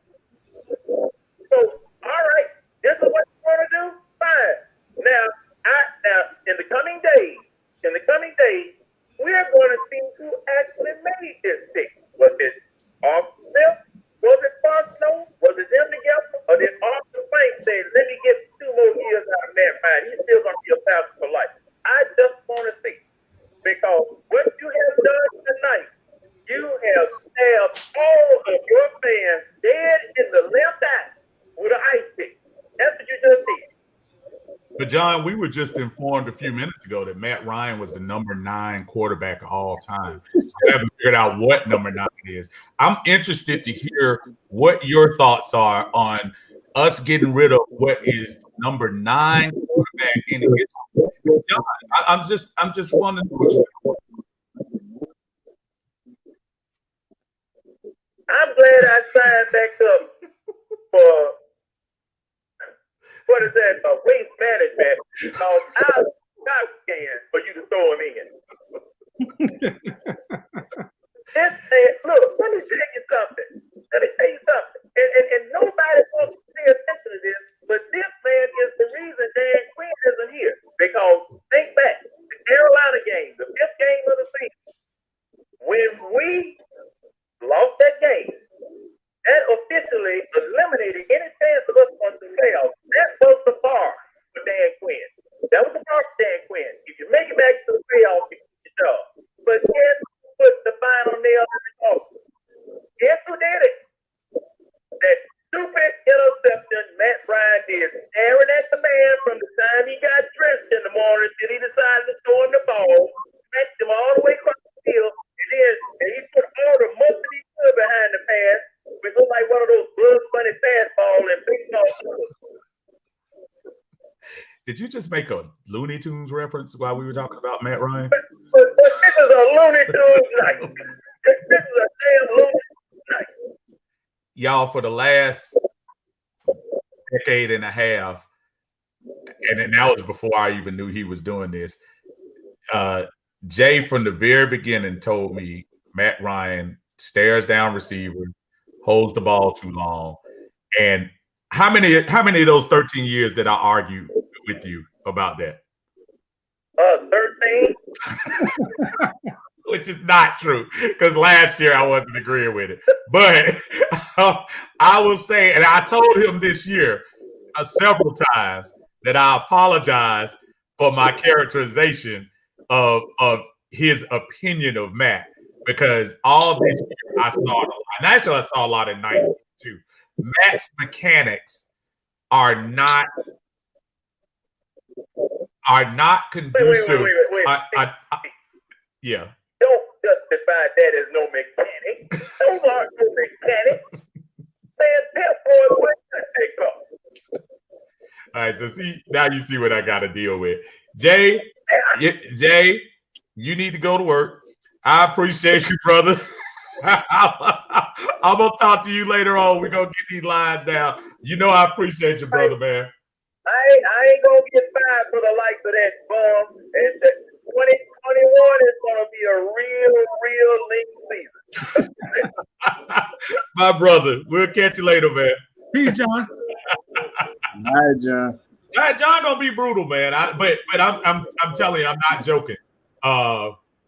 He tried to warn me several times about some of those things that he would always bring that up. He would always bring it up, and he's telling the truth. He's telling the truth. He is. I'm gonna swing one more caller in here because a lot of people been calling. And say, caller, how you doing? Identify yourself. Thank you for joining us tonight. What's up, King? How you doing, brother? Oh, I'm all right. Good to see you, man. Thanks for joining us in here in the Atlantabirdgang, Uncle Steve's Sports Lounge, man. What you got? What's on your mind, King? Talk to us. What do you think about this evening? I'm gonna be honest. I'm not mad at the team, and I'm gonna why I'm not mad at the team. Because honestly, really, the only person that can stop us to me is at the end of the day is Matt Ryan. That's I don't remember who said it, but he's the odd man out. Because you might as well be Julio now. Because you got Julio really is hurt. And you still got game. So think that of everybody. Julio, you can't triple and double cover Julio at this point. So the only, and I know how Matt Ryan got is what he only see Julio. But I mean, I get what you're trying to do. You want to win now, but at the same time, you still need something to me to light a fire on them. You had to put a quarterback behind this man. I don't know how long. I mean, he Shaw. So to me, the pick was a bad pick, and I'm not gonna lie, I was quarterback happy at first until I went back and watched the film. And I'm like, okay, it's like an extra weapon that we need. I don't know if this extra weapon we need for our quarterback, or do we need a new quarterback? That was my only thing. And I really feel pick Trey. I'm gonna just be honest about it. It only makes sense to me. Well, all different quarterbacks he's familiar with, and Trash really wasn't that bad. When I actually watched a couple of games he played, I mean, every quarterback lose, but I'm not mad at it. You're gambling on Matt Ryan coming through, and I understand that, King. You said it yourself. The wild card is that this is all contingent on Matt Ryan coming to some pre-2018 form, and if he comes to, and I say probably 2017. If he happens to somehow miraculously comes to that, yeah, we might end up getting on the better end of that. But right now, I think I'm a show and prove right now. He's got to show me. It's nothing that Matt has shown. You can't lose a game this year for me. You can't lose not one game. Not one. I can't see it because I don't even know who can. I still feel like who gonna stop the offense? The only person I stop the offense is Matt Ryan. The defense, a lot of people down on the defense. Me personally, I know the defense was just coached because as soon as Alfred came in, you can't tell me him and Raheem go, and now all of a sudden I been stopping everybody. We have Kansas City to what? 7 points, 17 points, or something like that. Who we done that? Nobody. Yeah. Look at Super Bowl. I don't think nobody say Tom Brady done watched that Atlanta Falcons game back and forth. Everything they did was similar to what we was doing stop Kansas City on that defense. And you're right, King. Thank you for calling in, King. We appreciate you, brother. Thank you, sir. Oh yeah. Thank you. We now that we've gotten over that part, and I'm pretty sure I was thinking, but we were gonna run up right before 11 o'clock. But I wanted to get y'all final thoughts, not only on this part about what's next. Now we talked about running back, but let's keep it real, y'all. There's still only one quarterback on this roster.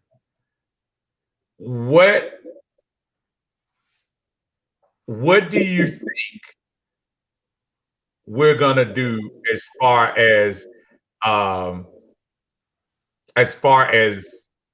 next quarterback on this team? Who is the next? Who do you think is going to be the next quarterback we're gonna? I mean, because we got to pick a quarterback, no doubt. As I said before in the group, Steve, a lot of people disagree with me, but I mean, it's cool. We're on here to debate and talk. I'm gonna be honest. If Kyle Trask is still there in the third round, maybe the fourth round, I don't mind going with him. You already got a chemistry there. They were very successful in college. Or a guy like Kellen Mond. Now, I say that as a backup. I don't think neither one of those guys would be my ideal successor to Matt Ryan. But I would like to bring him in and just see maybe you can find a diamond in the rough. I think the next franchise quarterback will be in the 2022 draft. You know, I think it'll be in the 2022 draft. I'm a firm believer if you go draft your next quarterback, just like you drafted Michael Vick, drafted Matt Ryan. But I like a guy like Kellen Mond.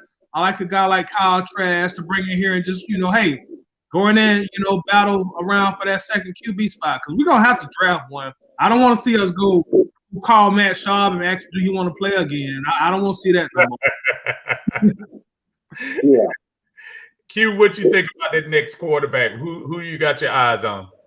Honestly, man, looking at the sway of this draft, how everything is going, it's unpredictable. That's all I got to say. When it comes, that ain't all I got to say. But it's unpredictable for real. Like now, I'm not even banking on Kellen Mond being a choice. I'm not banking on Trask even being a choice.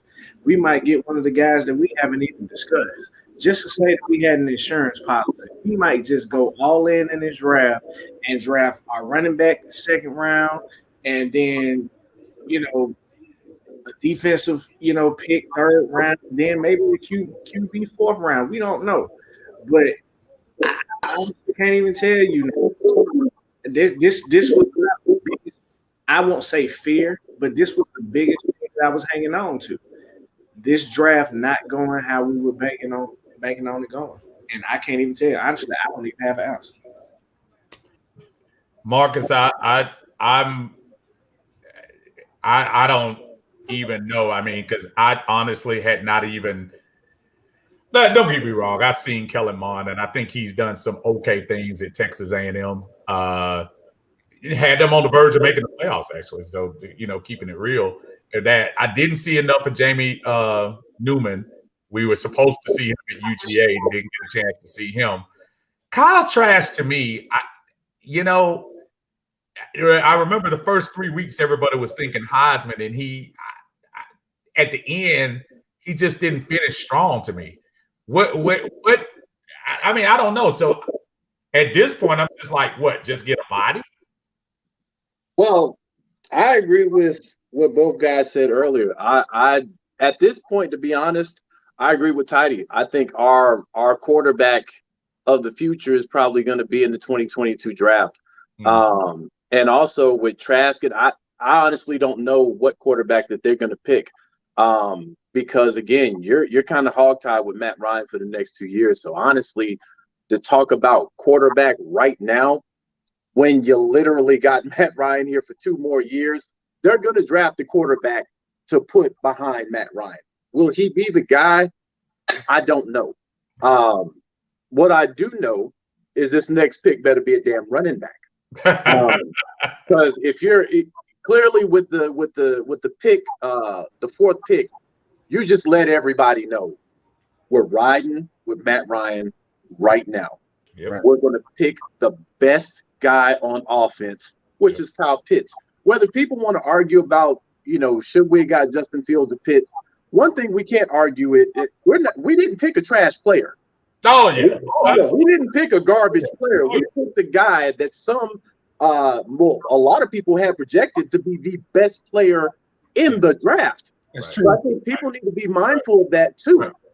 They didn't have Justin Fields as the best player in the draft. Shit, they didn't have Trevor Lawrence as the best player in the draft, and he went number one. They had Kyle Pitts. We're not talking generational talent, really, with Trevor Lawrence. And to be honest, some of the stuff I've heard Trevor Lawrence say over the last couple of weeks, it got me on the sideline about Trevor Lawrence. Trevor Lawrence might be a done deal in about 4 or 5 years. I don't know. We look at Andrew Luck. When Andrew Luck came up on his draft, everybody was high on him. Where's Andrew Luck now? Retired. Yeah. You know what I mean? So for me, they're going to draft a quarterback. I think running back, I don't know when they're going to draft this quarterback, but the rest of the picks need to be defense. For me, invest in your defense. Get some young studs over there. Get some guys to help Grady Jarrett. Because I don't think Dante Fowler going to be here next year. You know what I mean? So get some guys, some young studs on your defense with the rest of your picks. Pick up a quarterback. Whatever quarterback we pick, and he ain't playing this year. That could have been Justin Fields. He wasn't playing this year. So to be completely honest, I don't care what quarterback we get. As long as you have one right behind Matt Ryan, because Matt Ryan does need some competition back there. Now, they get a guy and he starts to show out in training camp, because trust me, fam, I'm going to be there. COVID or not, I'm going to be there with a mask on. I want to see what this boy Pitts looks like in real time. Yeah. And if we keep in Julio, I want to see what this team look like. I can't wait for the preseason. I can't wait for that. So I got to be there training camp. I got to see that. Whatever quarterback we get, they're going to be on the sideline. So I don't care where we pick them, honestly, as long as we get one. So, yeah, that's what I got to say on that one. It's going to be interesting to me to see how that ends up going into camp with who somebody just mentioned a minute ago about free agent quarterbacks. Shoot, we don't have that much money.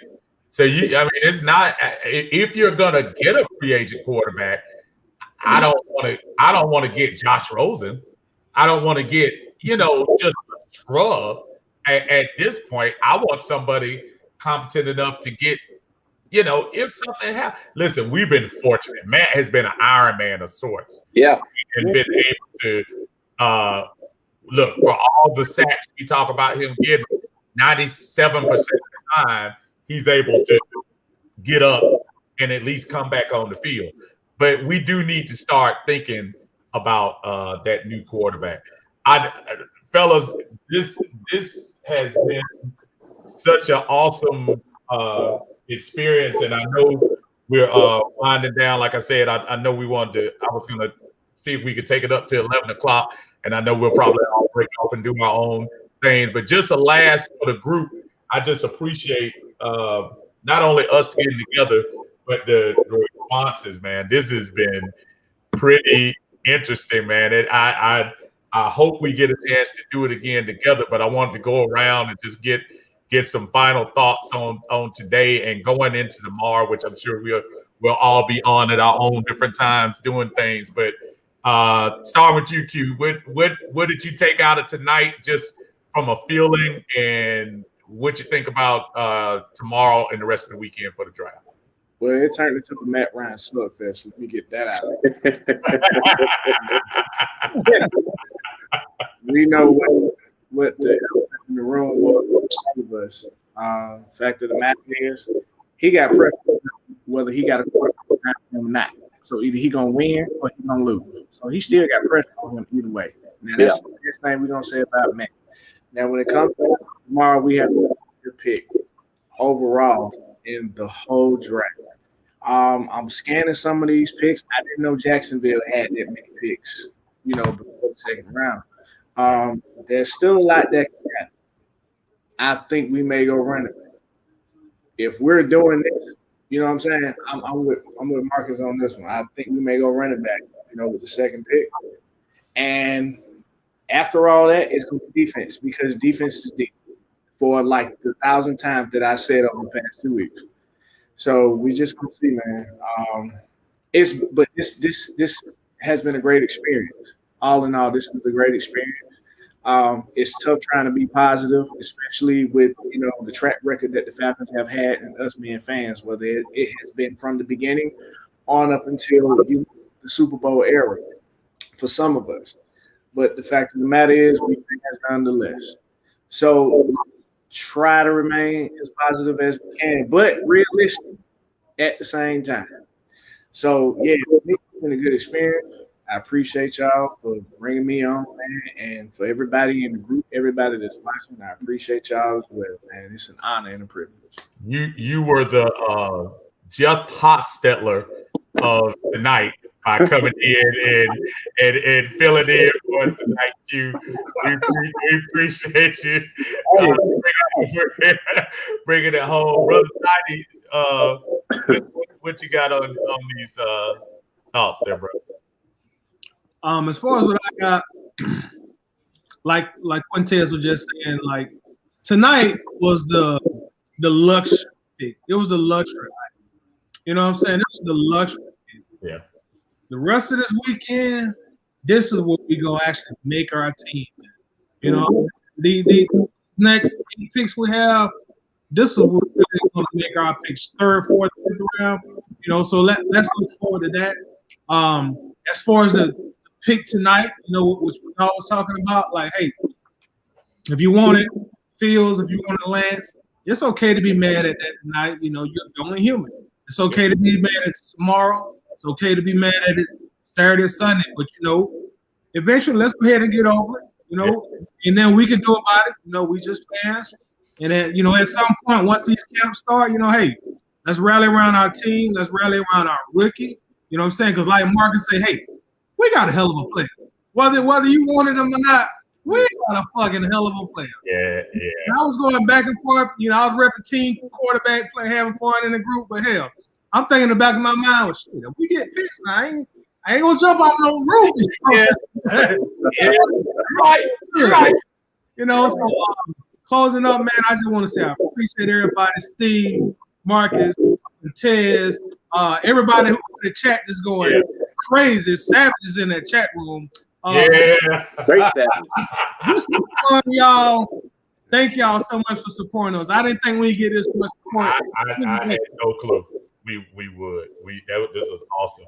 Brother Marcus, and let me, before you say something, if y'all see that Matrix glow behind him in that background, he's got you see them shoes? He's got this awesome. I'm waiting for Neil to jump out of the back of where he is. but Brother Marcus, what's your thoughts on tonight, man, and the rest of the draft? Man, honestly, they kind of went how I thought it was gonna go. Man, my heart was with a quarterback, but anybody that had been watching my videos over the last couple of weeks, man, y'all have seen how I've been torn. Because I the more I watched Kyle Pitts, the more I was just like, man, you put this boy in this offense. I mean, it's almost dummy proof for Matt Ryan. And I think that's what the GM and the head coach came to. They were like, man, they extended him. And listen, we got to make this as simple for Matt Ryan. They're gonna get a quarterback. Don't get no quarterbacks from this free agency. I don't want to see that. What was that quarterback's name? We paid him $1 million. He came in like he just jumped off the couch. That Rex Grossman, trash. Played the preseason. Get up out of here. No, listen. Draft you a quarterback. Don't give me none of these free agent bombs coming off the couch. All right. But for the most part, man, I'm pretty positive on what they've done. I think that I'm going to trust the process. I know a lot of people are mad because they didn't get Justin Fields or a quarterback. I get that. But like I said, man, part of being a diehard fan, we've seen a lot of drafts not go our way, man, and we end up getting guys where we like, that's what the hell y'all got? High on Vic Beasley, trash. High on Tack, trash. And none of those guys were generational talents, by the way. Right. We're looking at a guy where people are mad now, but when they wake up tomorrow and they're like, you know what? Okay, let's roll. That's part of being a Falcon, man. Listen, we've had some terrible, terrible years, but we're still here. And I'm excited going into this season, man. I think they're going to take care of this defense. And if we can keep Julio for another year, I'd hate to be the defensive coordinator on game day. Yeah. You almost have to bank on Matt Ryan being trash in order for this offense not to work. And it puts a lot of pressure on Matt Ryan because you either going to barbecue or mildew this year, man. It's just that simple. The Ryan Knights, they ain't going to be on your side if we don't go to the playoffs this year, dog. They going to start jumping off, and some of them jumped off last year. You're going to see the train just tilt over. Ryan Knight's just going to jump ship. Like, yeah, dog, I can't even get down with you. So like Tidy said, in 2022, we'll probably be looking for our actual quarterback. But right now, man, I can't complain, dog. I mean, it ain't like we got a bum player, man. It ain't like we got a bum player. So with that being said, man, I enjoyed the night, man. I enjoyed chopping it up with you guys. Like I said, it's good to do it with guys because I'm usually solo in the car, man. So it's actually good to chop it up with you guys, man, and talk about football, man, because we all here for the same thing. We're Falcons fans. We want to win. You know what I mean? So talking about it is like therapy, man, because a lot of us need to be on the couch. A lot of us, especially these years, man, we've been in an abusive relationship for a while. So to talk it out with a bunch of people, man, you know, that's good therapy for me. You know what I mean? Well, let me make it clear. I'm happily married for 20 years, and my wife is the most beautiful person in the world. Because she's going to be like, you hanging with all these people with Harvard? No. And I mean this for real. From the first moment of joining the club, joining the group, Marcus, Heidi, y'all guys have definitely been you guys I've been looking for, kind of working with. So this has kind of been awesome for me. Q, you already know how I feel, brother. You always here. Thank Nicholas, man, for joining us too. Big boss man had to close things down. But more importantly, we want to thank all this action, man, and I mean that for real. Yeah, the Atlantabirdgang. I had a lot of traction here on the YouTube station. I know we'll probably. I mean, this is pretty good. We end up doing a couple of these during the regular season. Yeah. At the end of the day, the fellas are telling the truth. Kyle Pitts, that's a fantastic choice. It really is. All kidding aside, I'll have his jersey as soon as it comes online, and I will be there at every Atlanta Falcon game, as I've been for the last decade plus. These guys on, and one thing I can say about these three guys, you're talking about real fans and really invested in the team. Thank you all for joining us. Before we go, go ahead. I want to give a thank you and a shout out to Bob Pearl. Gear. Man, and I apologize. Thank you for Brian is responsible. He had to step out. That's why we got Brother Q in here. Brian, we appreciate you, man, and thank you. And he got this to us quick. Yeah, appreciate it. Really awesome, man. Thank you, Brian. We didn't forget about you, man. Thank y'all so much. Y'all have a great night. I'm getting ready to call my therapist for tomorrow, and then I'll go. Y'all, Everybody have a blessed night. Thank you so much. We appreciate y'all. Take care. I know. Do we still say rise up now, or do we change it? For now, I guess, until they come up with a different slogan. Rise up. We'll catch y'all later, man. Peace. Peace.